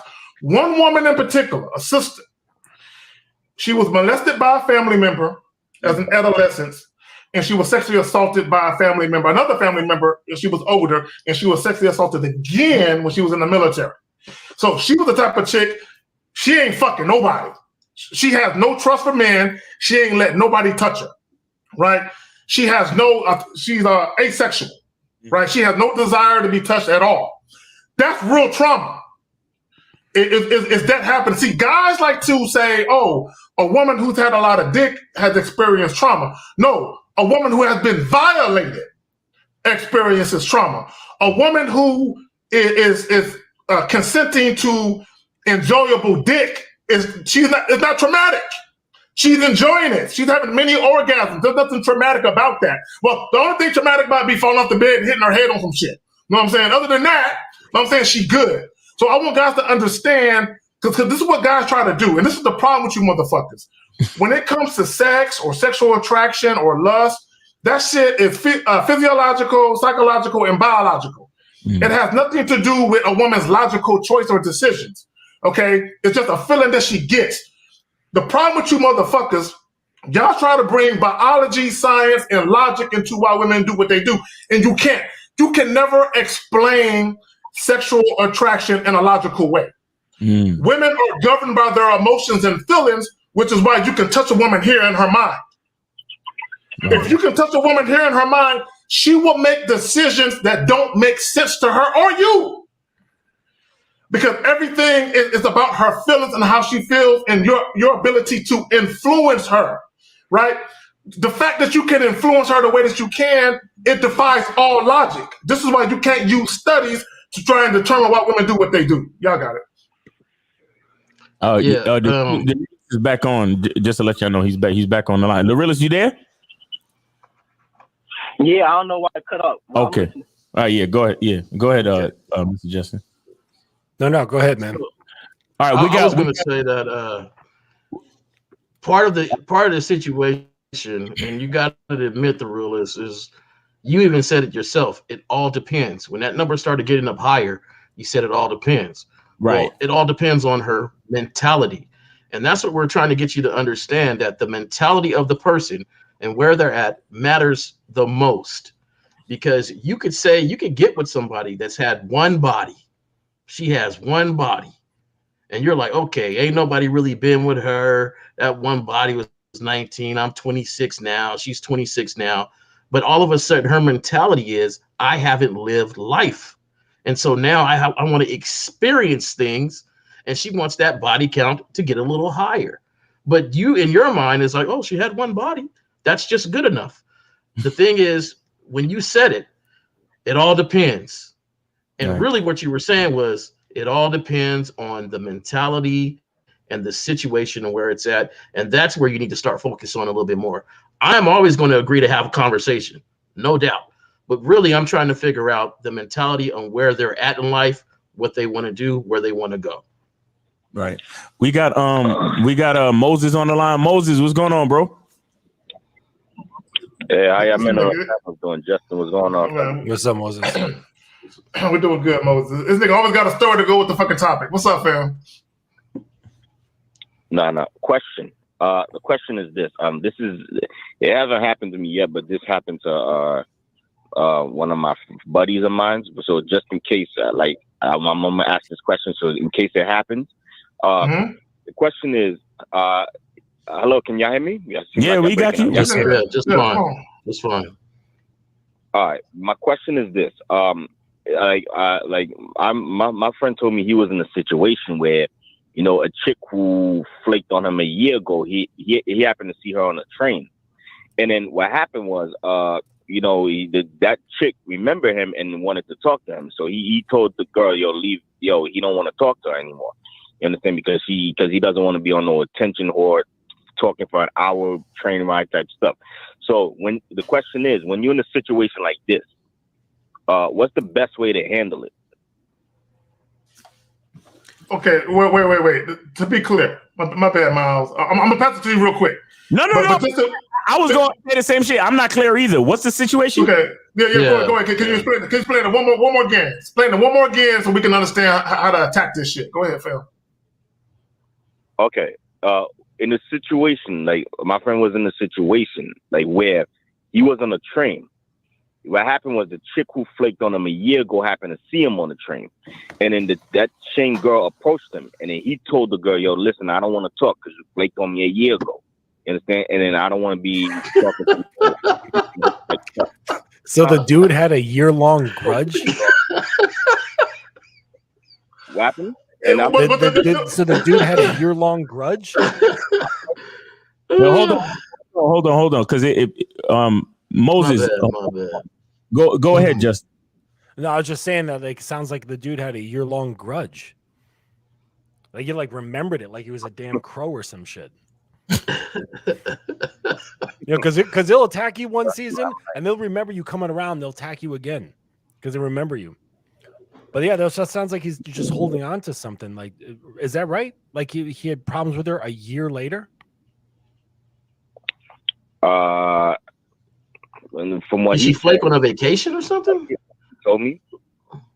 No, but what happened was he was supposed to meet up with a chick on a date, and the chick flaked on him a year ago, and then he happened to see her on the train, and then for some reason that same girl he said that same girl remembered his face. Mm-hmm. You understand? And then he didn't want to talk to her. He's like, "Nah, leave me alone. You flaked on me, and I'm not trying to talk on no attention or stuff." You know. Right. Like, that nigga sound mad hurt. He sound mad hurt. He sound mad hurt, bro. But what's the actual? All right, so we got the situation now. What's the actual question now? So when you're in a situation like this, and what do you do? What's the best way to handle it? Like, or even if it's not a year ago, let's say if a chick who flaked on you recently happened to see you on a train or walking, and she just happened to come up and talk to you. What's the best way to handle that? I mean, just casual. Yeah, right? just keep it. Yeah, just casual. Say, hey, how's it going? I'm about to go do this. Hey, it's like cool seeing you, and you just go on your way. Yeah, the only thing is, I wouldn't try to like reconnect with them, but I wouldn't be upset, and I wouldn't necessarily bring up the fact that they flaked. I would just be like, hey, what's up? How you doing? And just keep it moving. It's corny to bring that shit up. That means she has been on your mind for a whole year. If anything, that's corny. If anything, I'll ask her if she going to a party where some of her friends gonna be at, and then try to holler at some of her friends because she's a dub. But I could probably use her as a resource to find out where the bitch is gonna be at this weekend. You see what I'm saying?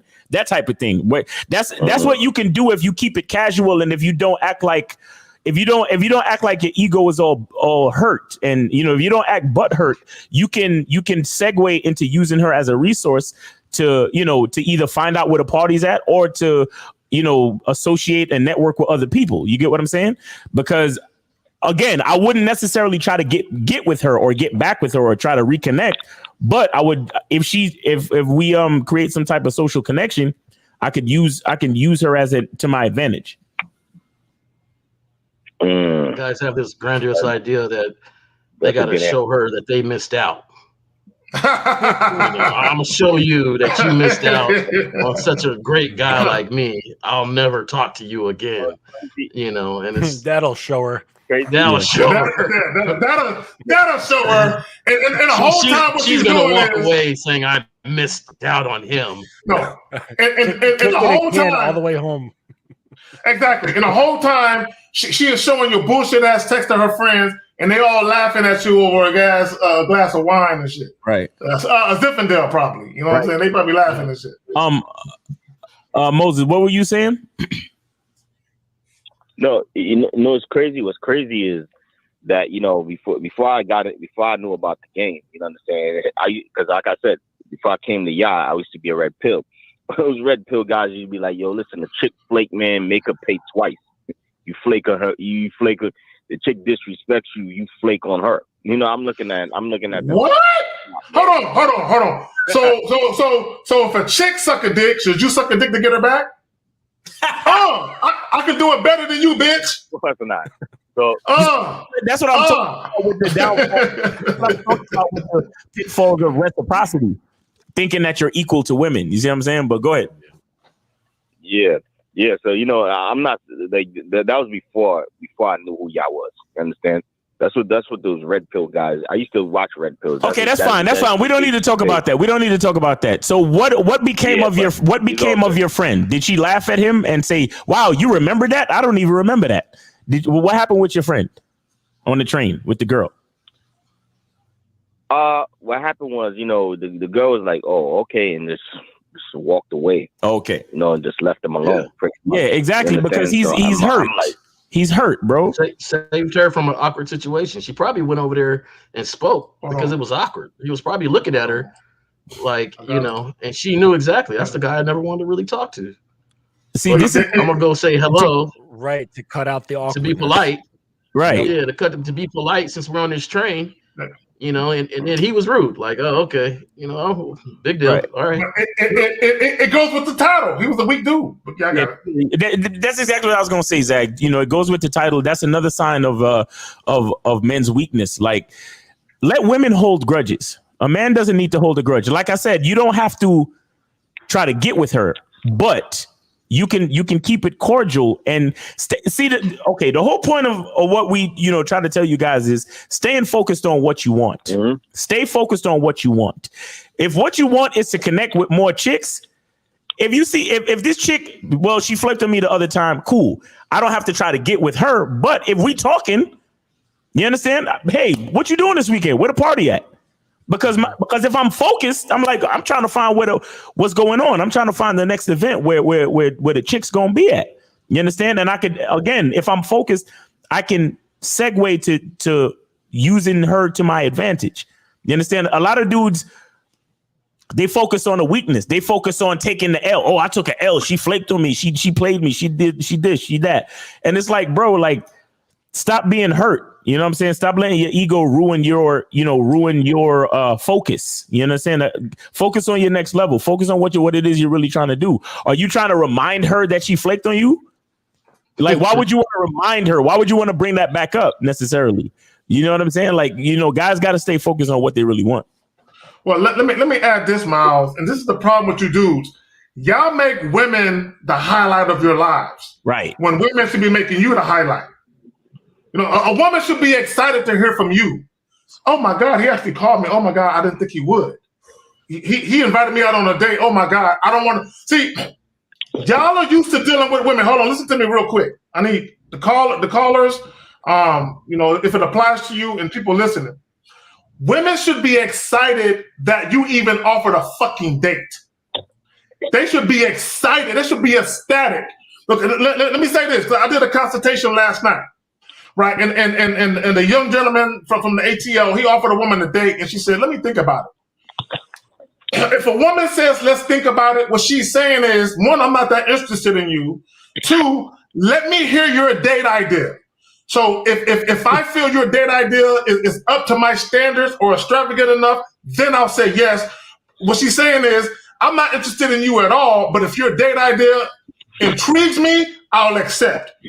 A lot of you guys, you're so used to try and capitulate to the woman and do shit at the behest of the woman. Okay, and let me just say this. Once women realize they can lead you with their beauty or with the prospect of sex or the possibility of sex, shout out ARC, God bless the dead. And once they realize they got you like that, they won't respect you. Right. This is what a lot of guys don't understand. And let me just say this, for all you niggas that think you get pussy, you doing something. Just because a woman has sex with you doesn't mean she respects you, one. Doesn't mean that she values you. She could be horny and just want some dick. As Miles would say, macking on accident. Okay, anybody can walk outside of their crib and trip over the welcome mat and fall into some pussy. That don't mean you're doing nothing. Right. Okay, a lot of you guys, y'all act like sex is like the pinnacle of fucking with a chick. Having sex with a woman is not the fucking pinnacle. Y'all got it. I got a question for Moses here. Or Justin, were you about to go? Because I've been a couple times. Well, no, yeah, there was just something like with what Miles was saying about staying focused, is that you really have to get your emotions under control, because that will fuck up everything. All right, and that's what prevents you actually from doing things again. Right. So imagine, all right, Miles, you're boxing, right? you go and you spar. I don't know if you sparred yet, but like, let's say you spar Yeah. and you get your clock clean just a little bit, right? Because they're going at like 40%, 50%. Mhm. If you get emotional about that and allow yourself to break down, or Right. anybody, not just you specifically, but the emotion's gonna be like, that hurt. I don't want to do that again, and avoid the pain. Right. Okay. But even in avoiding pain, if you do things like, okay, I'm going to fight through it and I'm going to avoid the pain, I'm going to put these things, you're actually strengthening that thing because you're putting something up against it. So you're actually believing in it more by creating something to oppose the pain. Right. Right. You have to let go completely. Mm-hmm. You just let it all go. It's just boxing. It's just talking to women. It's just her not wanting to do something. Like it none of it really matters enough to produce an emotional reaction. Right. Like what actually is enough to produce like a real true emotional reaction. Like yeah, fucking killing my cat, that would really piss me off, hurting my kids. Right. Like what Steve says, when the Cowboys lose, like that's but shout out to the playoffs too. Yeah. So yeah, definitely.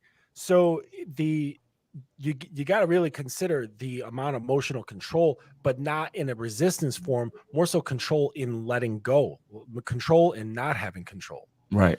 Understanding when to let go and understanding the things you don't have control over. Because most of the things that you get emotional about your lack of control of, you really didn't have any control in the beginning. Exactly. You just never realized it. You know what I'm saying?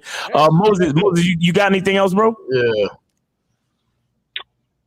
Nah, that's what I wanted to call in, but that was. Let me ask Moses a question though. Yeah, go ahead. Before you let him go. Yeah.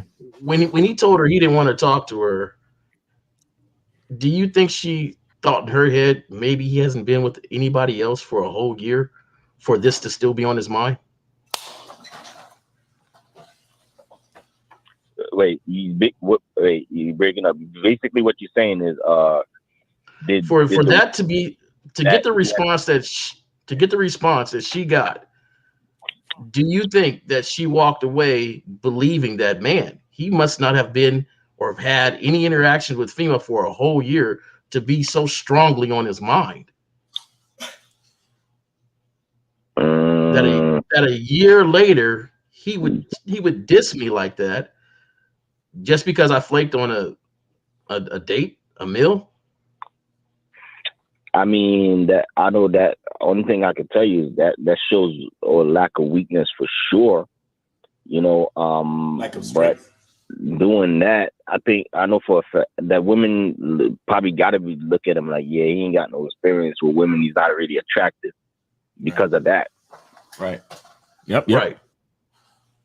Right. So, I mean, you asked the question, and so you kind of knew the answer if you came to that conclusion. Because if your conclusion was, man, if she walked away believing that you ain't talked to nobody in a year to be still mad at me, that means things ain't going right in your life to still be mad at me. Right? Well, so you kind of already knew the answer that that wasn't the right way to respond. But also, one of the things, Jay Roman, I also say is that masculine men influence women. Males are influenced by women. What it shows is he's more influenced by the woman's behavior than a woman is by his, which means he's never in a leadership position. And I keep going back to the mentals because, like I've said a couple other shows before, the difference, and we talk about the little difference between things, is what you learn from the experience and applying it and doing the work to apply it to your life. Not everybody was born with a certain amount of game. Some people were. Some people just had the influence of people around them, the uncles, the dads, and stuff that instilled in them at a very young age. Some people had to learn through experience, osmosis. Some people had to learn from seeing things happen. Right. So in this experience, you can look at it yourself and say, hey, bruh, I don't think she walked away with what you thought she would walk away with. Like, I don't think she walked away saying, oh, my God, I missed out on such a great guy. To me, I think she walked away and was, damn, he's still mad at me for this? This dude must not be doing too great in his life. A whole year ago, 365 days. Well, that, and she realized I have such a stranglehold on his emotions. I can Pinocchio and Geppetto this nigga here or here. Yeah. Exactly. And she hit her text. She hit her text saying, "Girl, guess who's still mad at me?" Right. Yeah, go ahead, Moses. I'm glad y'all still kept me on here. Actually, another thing is to that. You could, if let's say she he I didn't really get the chance to really see because it wasn't really that long. But let's say if she was trying to get with him, right? Which I don't know, right? Now, you could. High is trying to get with him. Okay. If that was me, I would probably I would probably be like, okay, maybe I could just probably use her just for sex, and then just leave. But why even fuck her though? You see what you niggas do? You said I can probably use her for sex. So regardless of what she's doing, you're still trying to find a use for her in your life when you should just let her go and move on. Right. So the approach, she said the approach, her approaching him was basically in their head was her trying to get with him. Just the hello, the hi. Yeah, I mean, only thing I know is she walked up to him and said hello. You understand? Hey, how you doing? You know? Yo, Moses, this friend that you're talking about, is it really the friend or is it you? Because I mean, how many asking for a friend? Hold on. How many women does this guy actually talk to? Because I mean, if your friend hold the fuck on. Wait, why are we talking about how did another dude? Did your boy really come to you and tell you this fucking story? Or were you sitting there on the train next to him? I was there. You was there, and then so the girl came up to him and started talking to him, and then I thought it was him. So after she walked away, he was like, "Yeah, that bitch, she flaked on me like a whole year ago," and he explained the story to you. Is that what happened? Yeah. Hold on. I gotta stop him. I gotta stop him. Okay, Moses, I'm not saying what you're saying is not true. I'm just saying that I would never call for another man. Yeah, you just I would never do. I don't give a fuck about what another nigga going on with bitches. I don't care. No, Moses is trying to learn a lesson vicariously through his boy. Moses, the answer to your question is, bro, is to keep it casual because focus on yourself. If you a cool dude who knows how to talk to women, you're not gonna let anything personal cause you to act rude, to besmirch your own countenance. You understand? To besmirch your own personality, to besmirch your own identity. Your masculine identity is a friendly, well-adjusted, confident man who knows how to talk to anybody. And what do I always tell you guys? I tell you guys, believe that you are the closest thing to God on earth. And if we're the closest thing to God, then that means we forgive women for doing bullshit because they women. We're men. There's no reason to hold a grudge against a female. A female don't know what she wants any fucking way. So if she flaked on you, she was just doing some dumb, boneheaded female shit. So why should I be mad at her? Why should I be mad at her? Just keep it. If you see her, you keep it cordial and you maintain your masculine identity and you just be a cool nigga like how you supposed to be. Period. Not only that, as a man, you hold yourself to a higher standard. Exactly. Than you do women, which is why you never have unrealistic expectations of women because you hold yourself to a higher standard and you make yourself responsible for the treatment that you receive from the women that you deal with. Because so if you're dealing with a woman, you say this. I have this set of standards and principles. If a woman can't adhere to that, I don't fuck with her. So that's why you can never blame a woman for what she do, because if you blame a woman for what she do, that means you allow your standards and principles to be lowered to invite her in, which is why you're mad. And I'm telling you this. A story to add to this real quick. Just real quick. Oh, yeah. Just real quick. Just be real quick, and I know you got to. If you call asking about a buddy or a friend, I automatically think it's you because I just wouldn't believe a dude would call about another dude. So that's about it. Right. Yeah. Go ahead, Justin. No. Yeah. I got to bounce out of here. Hold on, Moses. Yeah, I got to bounce out of here. And but I've got a story to share about non-judgment and just the recycling, because a lot of women will recycle, right? And you don't know. See, that's the big thing, like, about you don't know, so don't judge. Okay. You don't know what's happened in that year, right? And she could be looking at him, go, I recognize that guy. Or at first it's like, damn, that guy's kind of cute. And then it dawns on her, holy shit, I talked to that guy a year ago. Right. And maybe she's not even thinking about he's weird. You have no idea, right?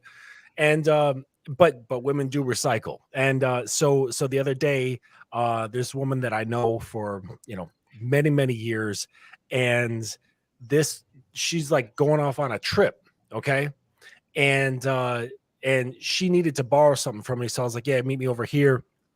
And she rolls up in his car, okay, and I see who it was, because she's like, I'm going, like, she's taking a little trip with my friend, all right, and I'm like, all right, cool, like, whatever. It pulls up is a dude that I've known from long way back, who was a total simp for her. Okay.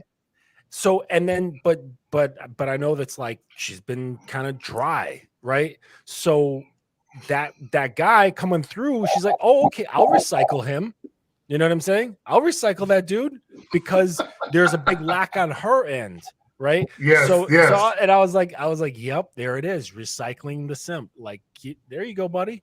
But they're both getting what they want. So who am I to judge? But the point is like, when you have that lagged a lot, think about the last year that we just had. We're just starting 2023. Think about all the stuff that you've experienced in 2022, right? So many things. To sit there and then judge somebody that you haven't seen in a year, you don't know what's going on in their head, what they've been through or whatever, right? And then cast judgment and then be like, oh, what a bitch. She said something to me that I didn't like a year ago. Like, how petty and surface can you be, right? Because if you had worked on yourself that past year, okay, and she starts, it's like, you're no longer that guy. You're not petty, you're not vengeful, you don't hold on to any stuff. You worked on yourself, you're cool, you got some game, and now she comes over and you put a little flavor in here and she's like, and any of that stuff that possibly she was holding on to from a year ago, which I doubt, but if it was there, it's quickly gone, because now she's feeling you rub that little clip between her ears, and she's like, huh, okay, what's going on with this dude, right? And it becomes a whole new reality, right? But that can't happen if you're like, I'm so exactly overwhelmed by his emotions. If you're overwhelmed by your emotions and holding on to those emotions that are fucking moldy at this point, right? What are you gonna do? Stuck right? You're stuck. You're stuck. You haven't even done shit in a year. He hasn't done shit in a year. Right? No emotional growth in a whole fucking year. Exactly. Crazy. But I gotta bounce, fellas. It was fantastic being here on the show. All right, thank Jay. you, everybody. All right. Y'all have a good weekend, and I'll be in touch with you all. Yeah, man. All right, Justin. We'll holler at you soon. Hope to have you. All right. Peace. All right. Peace. All right, peace. All right, there we go. All right. Shout out to Mr. Justin. Go ahead. Yeah, no doubt. And this is what I want to say. You guys, okay, and I've said this before. All right. Go ahead. Caller, go ahead. Say what you're going to say. Yeah. Moses, look, I got to go because, I got to get ready. I got to continue to study more games. You understand? On the membership before I go out tonight. All right. So, thanks for taking my call, man. That's what I wanted to do, because I also, one last thing I'm going to say is I remember because, when I charge 6 to the game, I easily forget them. But, speaking of this, I remember 6 months in the Bad Boys membership ago, right? There was a chick who actually sneaked on me a year and actually came back, right? But the good thing is I was able to get with her friend, and her friend actually got with me. Right. So, actually, I talking about that made me look back. Right. For me, you understand? So, I understand that. You understand? Sometimes girls, when they flake on you a year ago, or you charge them to the game a year ago, and then you happen to see it and they come back, you like Justin said, and I like that because you never know. Right. You understand? Maybe, Yeah. So maybe teach your homeboy, bro. You know? Is your homeboy on a Bad Boy membership? Obviously not, right? Teach your Well, homeboy. Obviously, he's not. Yeah. Okay. Well, we'll get him on a Bad Boy membership, man. All right. We appreciate you, Moses. Take care, man. All right. Great call, man. Take it easy, bro. All right, Miles. How good are we on calls, bro? The realist is still on the line, but we don't have any new calls though. The realist, you still there? Hello. Yeah, I'm chilling. Yeah, all right, chilling. he's chilling. He's chilling. All right, so we got a couple of questions. I want to hop in on. Okay. Okay, so he says your job will only continue paying you. Hold on one second. Hold on. The realist. He says, hold on. Is he still there? Yeah, let's just get his question and then right. we move on to the questions. So the realist, I'm gonna give you. This is the last question. Yeah, I'll give you the last question and then we're gonna move on to the chat questions. Go ahead, bro. For sure. So it was kind of going back to what we was talking about. Miles, I know you don't have no kids. You said it before on the live. I don't know about Jay Roman and Kay Zagging, but I got a gang of them motherfuckers. Nigga, what's up? I'll be fucking. all three of y'all. If y'all had daughters or little nieces, would y'all really like? I got 3 daughters. I got 3 daughters. Go ahead. So I'm saying, would you tell your daughters to fuck random dudes on the weekend? Fuck. I got you, nigga. I got you. I'm gonna help you out. I'm gonna help you out right now. Show you how real I am with my shit. Right. My eldest daughter right now, she's getting her PhD in biomedical research. Right. Congratulations. Yeah. Now, yeah. She's a smart little motherfucker. Now she's in her 20s. Now, let me say this about her, so you can understand exactly how I move, right? And exactly how I think. See, I don't separate my sons from my daughters. I give them both the game. I don't give a fuck what their sex is. Now, she had a boyfriend, right? They're not together now. He at the time, she was getting her bachelor's at the time. Now she's getting her PhD or a doctorate. But at the time, she was still getting her bachelor's and her master's. He was in the military, right? So they were both here in San Antonio. She was going to college here in San Antonio. He was stationed here at Medina Air Force Base here in San Antonio. Now, as she was about to graduate, he was about to get a new service station, I think to Mexico, North Carolina, or somewhere. He was about to go somewhere, right? And she was worried about their relationship being able to stand the test of distance. So this is what I said to my baby girl, my daughter, my eldest daughter. I said, look. He in the military. He's a smart young brother. He's a handsome young brother. He in shape. I'm like, he gonna have some chicks that's gonna throw it out. I said, be honest, I don't think the nigga can resist. No, but it wasn't no hate on him. I was trying to, because she was asking me, can we possibly have a long distance relationship where we can still both be sexually exclusive? And I'm being honest, and I'm saying, nah, I don't think so. I'm like, maybe on your end you can be, a certain way, but on that nigga end, I was in the military, so I know how it is. So I said, but on that nigga end, it ain't gonna happen. And I was cool with the young brother. I had no problems with him. I'm just being honest. So this is what I told her. I said, look, I'm gonna help you out. I said, I'm gonna give you some advice. Now, the advice I'm gonna give you, you ain't gonna like. I said, you can either break up with the nigga, and if y'all meant to be, y'all can reconnect later when he get done with his service over there in another state. And I said, the first couple months, y'all might be cool, talking on the phone a lot, visiting each other. But I said after about a year or two, all that shit gonna wane, it's gonna dry the fuck up, right? So then I said, your other option, now this is my daughter. I want y'all to understand, this is my eldest daughter. I said, your other option is to have an open relationship. She started crying right there on the phone. I said, hey, that's your choice. Either to end the relationship, you end it, or you pitch to him the prospect of an open relationship, because I'm like, he gonna be fucking other bitches. I'm like, he gonna do that. I said, you might be cool with waiting for that nigga, but he gonna be fucking. And she said, no, Dad, I'm not. So she defied my wishes and she tried to go her route only to find out the nigga had panties all in his room and shit. I said, told you. Y'all got it. Y'all got it. Dick is a I'm gonna keep it simple. Kerry K. Zach. You said what? You said what's that? I said world class parenting by Kerry K. Zach and 20. Yes. I tell my kids the truth. I don't be bullshitting. Y'all got I'm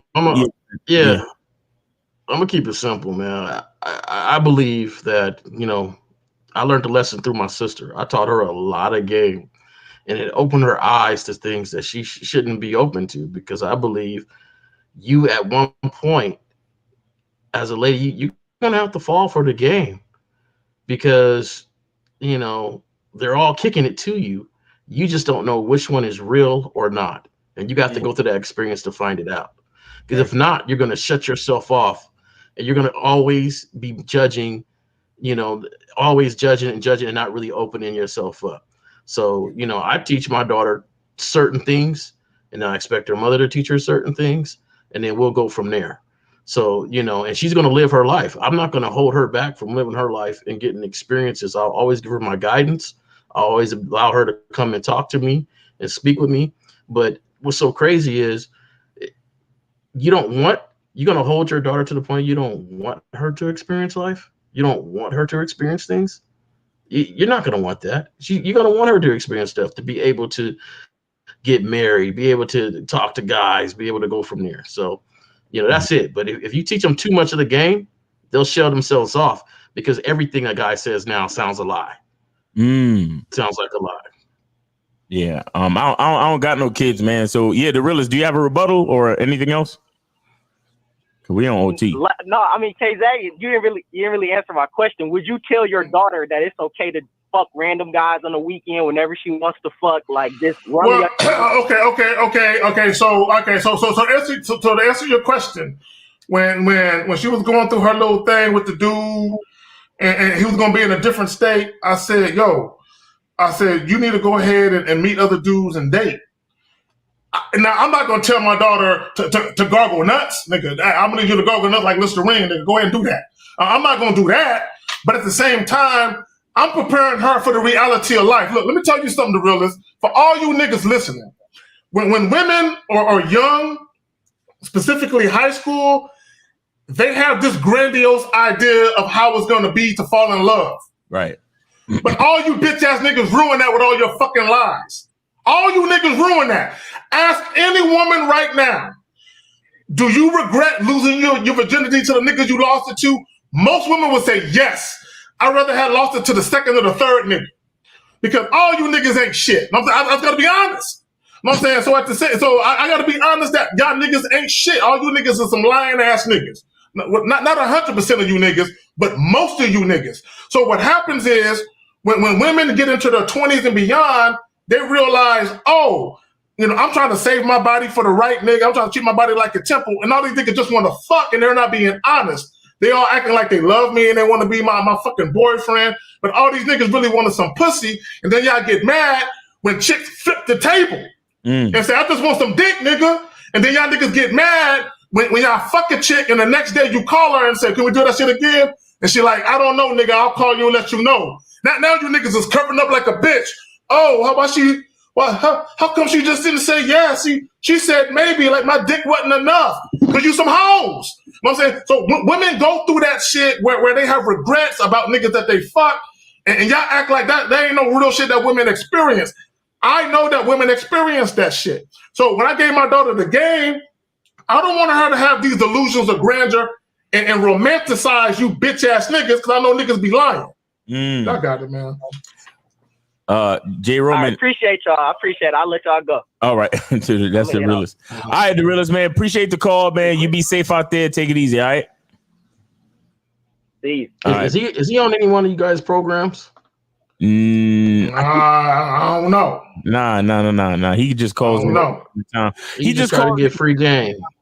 Yeah, and he always talk about body counts and you know, that type of shit. It sounds like he really want to improve himself. It sounds like he want to improve himself, but he just got these views that's so deep in society that he's taken upon him, because even when we had that conversation, he said, "Oh, it all depends." Well, yeah, you got to that conclusion on your own without thinking about everybody else, you know. And so, Well, you know, he might want to get on somebody's program. I don't have the patience, you know. I'm like, no. you know, I'm working on my patience with people. Well, here's my problem, Jay Roman. Here's the problem that I have with dudes. This is the problem that I have with dudes. Dudes expect women to have standards that they themselves don't have. Right. You expect a woman, oh, she must be sexually disciplined and not fuck every guy that want to fuck her, but you want to fuck every chick that you think is cute. Right. Okay, so you want her to have standards that you yourself don't have. It don't work that way. Normally, when a woman is dealing with a man, she looks up to him. She admires him. She wants to adhere to his standards. What kind of bitch ass nigga looks at a woman and be like, I want to adhere to your standards? That's not how that shit work. Right. Okay, and my thing is, whatever lifestyle that you want the woman to live, fucking with you, live that same lifestyle. Right. Mm-hmm. Live that same. So if you the type of dude, I don't want no chick to drink, smoke, party, all that. Be a nigga that don't do that. But you got bitch ass niggas that want to drink, smoke, party, whatever the fuck they want to do. But then they want chicks that go to church 5 days a week. Where they do that at? That don't make no sense to me, bro. What's crazy to me? We got a title here. You can't hide weaknesses. It's visible to men and women, right? And the majority of the callers want to speak about the women influence. They didn't inquire about what type of weaknesses are we talking about. So that's something they can work on. It was automatically, what can I work on for this woman? And to me, when I listen to your guys' shows and on Sunday, and you keep getting regurgitated the same questions and the same sort of thing, is because they still haven't graduated past the woman to even highlight the weaknesses or things they need to work on themselves. Right. So exactly. Even though I like the caller who's being honest with his call about his insecurities and stuff, like he's being honest with it, but we had to show him the weakness in that. We got to show the weakness in the subjects and things like that. When instead of just saying, "Hey, okay, let me see what this title's about," what type of weaknesses are you guys talking about? Have we had that question come up in the chat line or nothing? It's always about the woman. And the thing is, you guys got to graduate from that. And Miles, Lucario, K Zaga, the Man Mindset show, all these shows have been trying to help you guys graduate from that to move on. And a lot of times I hear more people trying to debunk that, but yet we'll have a show like that and nobody even asked about the man. Exactly. That's what's crazy to me. But, you know, another thing is, too, you know, just like in the defense of the callers and the people, at the same time, there's always going to be another kid turning 18 who needs to understand. So we got to repeat ourselves again and again, regardless. You see what I'm saying? So that's like that's what comes with the job type shit. You feel me? So, you know, so it is what it is. But yeah, you want these guys to understand. But Moses should have graduated already. Yeah, Moses, yeah. That's true. Moses been. I'm not trying to step on nobody's toes. I'm not trying to step on, because this is needed, and you can see how needed it is. Facts. But you know, we got to have stages in this, right? Progress. So one of the callers should have been 19. One of the typers or the chat room should have been a younger chat, and we could see it with the questions they ask. And you know, some of these, because I read these chats a lot, and I look, and there's a lot of cats on here with a lot of good stuff to say. And I could say, okay, they're getting the point. And then you got this vast group that's still talking about women. Well, like they're not going to be there unless you appease them, unless you put them on the pedestal, unless you take them out, unless your whole purpose of learning a skill is not for yourself, but your whole why. And that was real big on this whole thing. Your why is how to attract the woman. Well, Jay Roman, I'll say this and I'm gonna say it again. The average guy. So the average. Well, bad, but that just kind of. But I'm new to this. Jay Roman, The average guy has a remedial understanding of attraction. Right. Okay. Meaning, okay, I refer to it as the momentum of attraction. Okay. You can initially attract a woman, but can you hold her attraction? Can you hold her intrigue? Can you hold her curiosity? Most guys can't. Okay. This is why a lot of guys, after a week or two of dealing with a woman, they're like, what did I do wrong? What did I do wrong? You don't understand the momentum of attraction. You don't understand how to, it's like the pimp culture. Because you talk about the catch hand versus the keep hand. A lot of guys, they know how to put something in a fishing net, but they don't know how to fish it out and keep it. Okay, and that goes with the momentum of attraction. Most guys don't know how to maintain nothing because everything that they understand is remedial, and all they do is hear shit. Okay, they don't actually experience nothing. They just hear a bunch of shit, and they try to institute what they hear. The problem with instituting what you hear, you're still going to be devoid of real world experience. You're never going to gain any knowledge, and you most definitely won't have no fucking wisdom. The reason why, and I'm going to use Steve the Dean, Miles Cunningham, and I'm going to use Lucario. The reason why these brothers have stayed in business for 15, 20 plus years is because they have stamina and endurance. Okay, you don't get that by accident. Right. You know how much skill it takes to be able to start something and maintain it for that long, and not only maintain it but grow it. Right. Year after year after year, and grow it and get bigger and bigger and better and better. And that's hard. It's not easy to do. Now, if you ask Miles, Steve, and Lucario, is it easy? It's easy now. But 10 years ago, they'd be like, man, this shit is hard. Because they probably was taking losses. They probably was spending money and not making nothing. Right. but they stood the test of time, and they fucking endurance and they stamina for their business was on some blue chew type of shit. You know what I'm saying? They persevered. Nah, I might have to throw that shit in there real quick.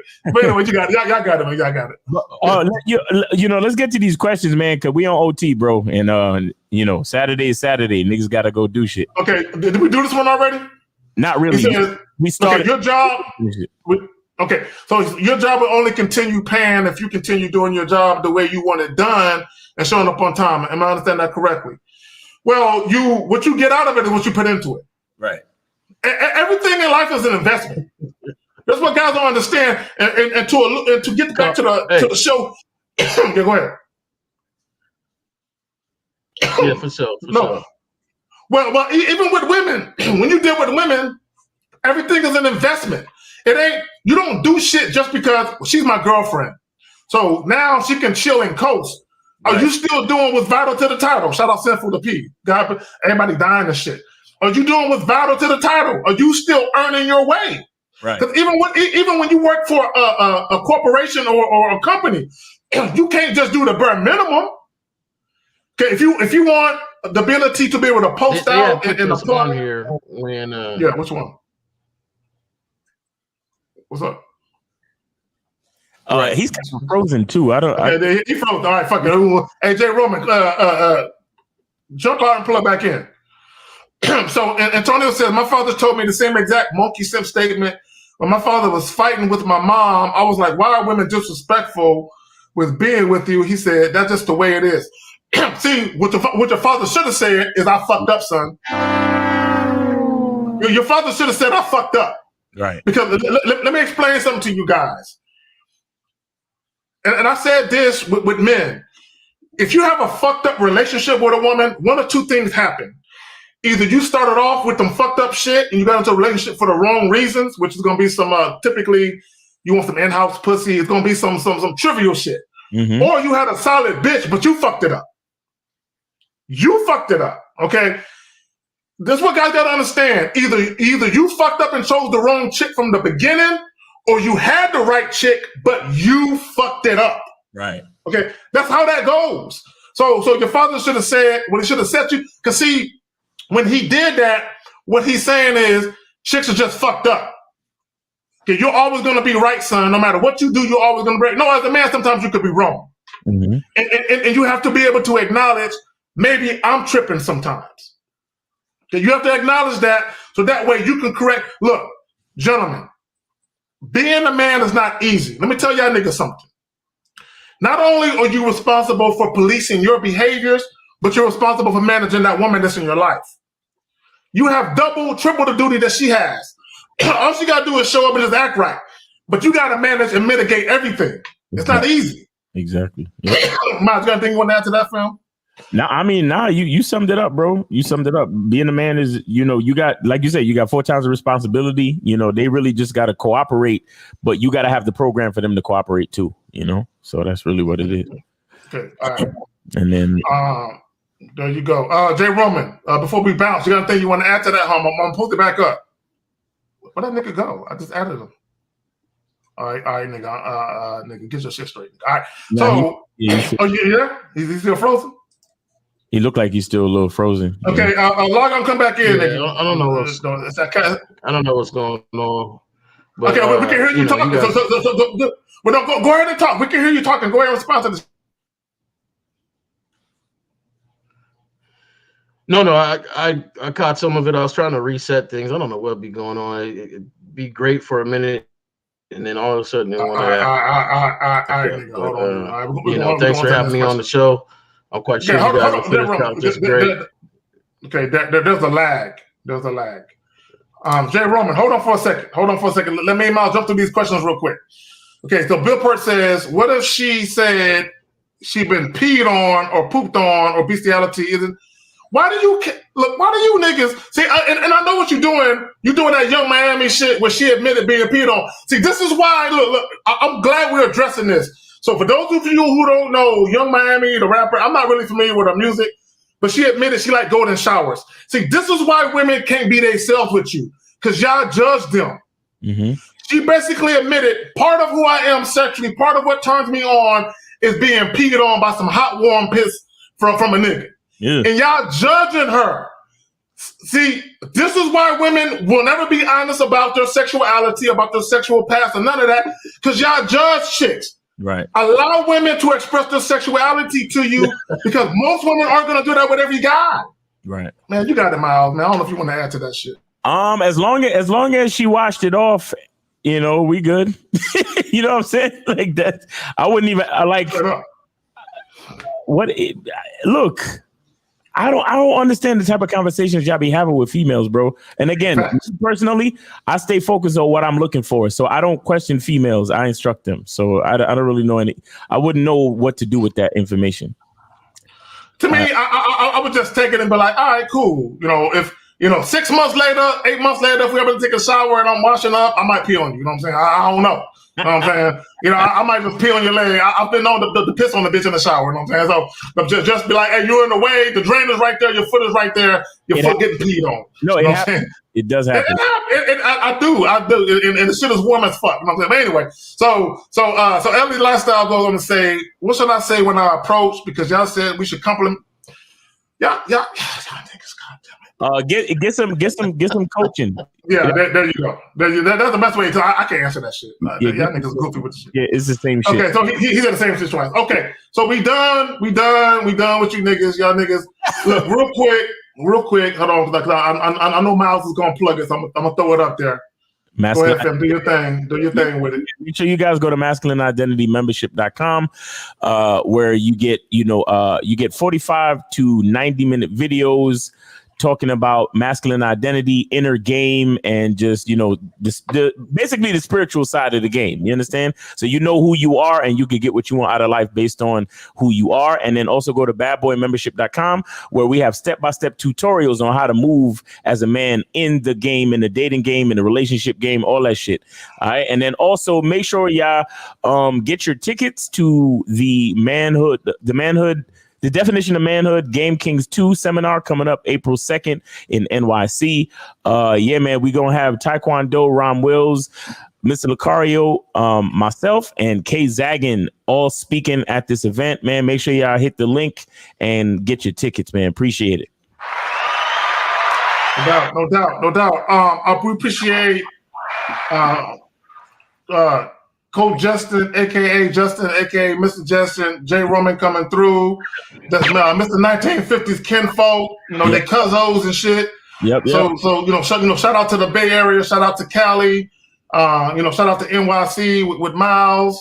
Yep. And all that. Okay, we all over the map. You know what I'm saying? We west, we south with it, and we way east with it. You know what I'm saying? We're from all over the map. Hey, y'all niggas need to get to NYC. It's gonna go down.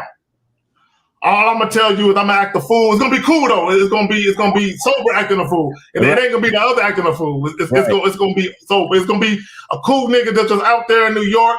I haven't been in New York since 1988. I've been trying to get back. I'm about to go back. I'm gonna be there for 3-4 days, and I'm gonna make sure I make my mark and leave my mark in that motherfucker before I bounce. That's a good reason to be back in NYC, man. Facts. Yeah, no doubt. So we out, Miles, before we bounce. You cool? You got anything else you want to plug? Nah, that's it, man. We straight. All right, we out. Hey, peace. Hey, like the fucking video on the way out. If you feel the need to support niggas with some Cash Apps, some PayPals, don't be shy, nigga. We accept it all. We out. Peace.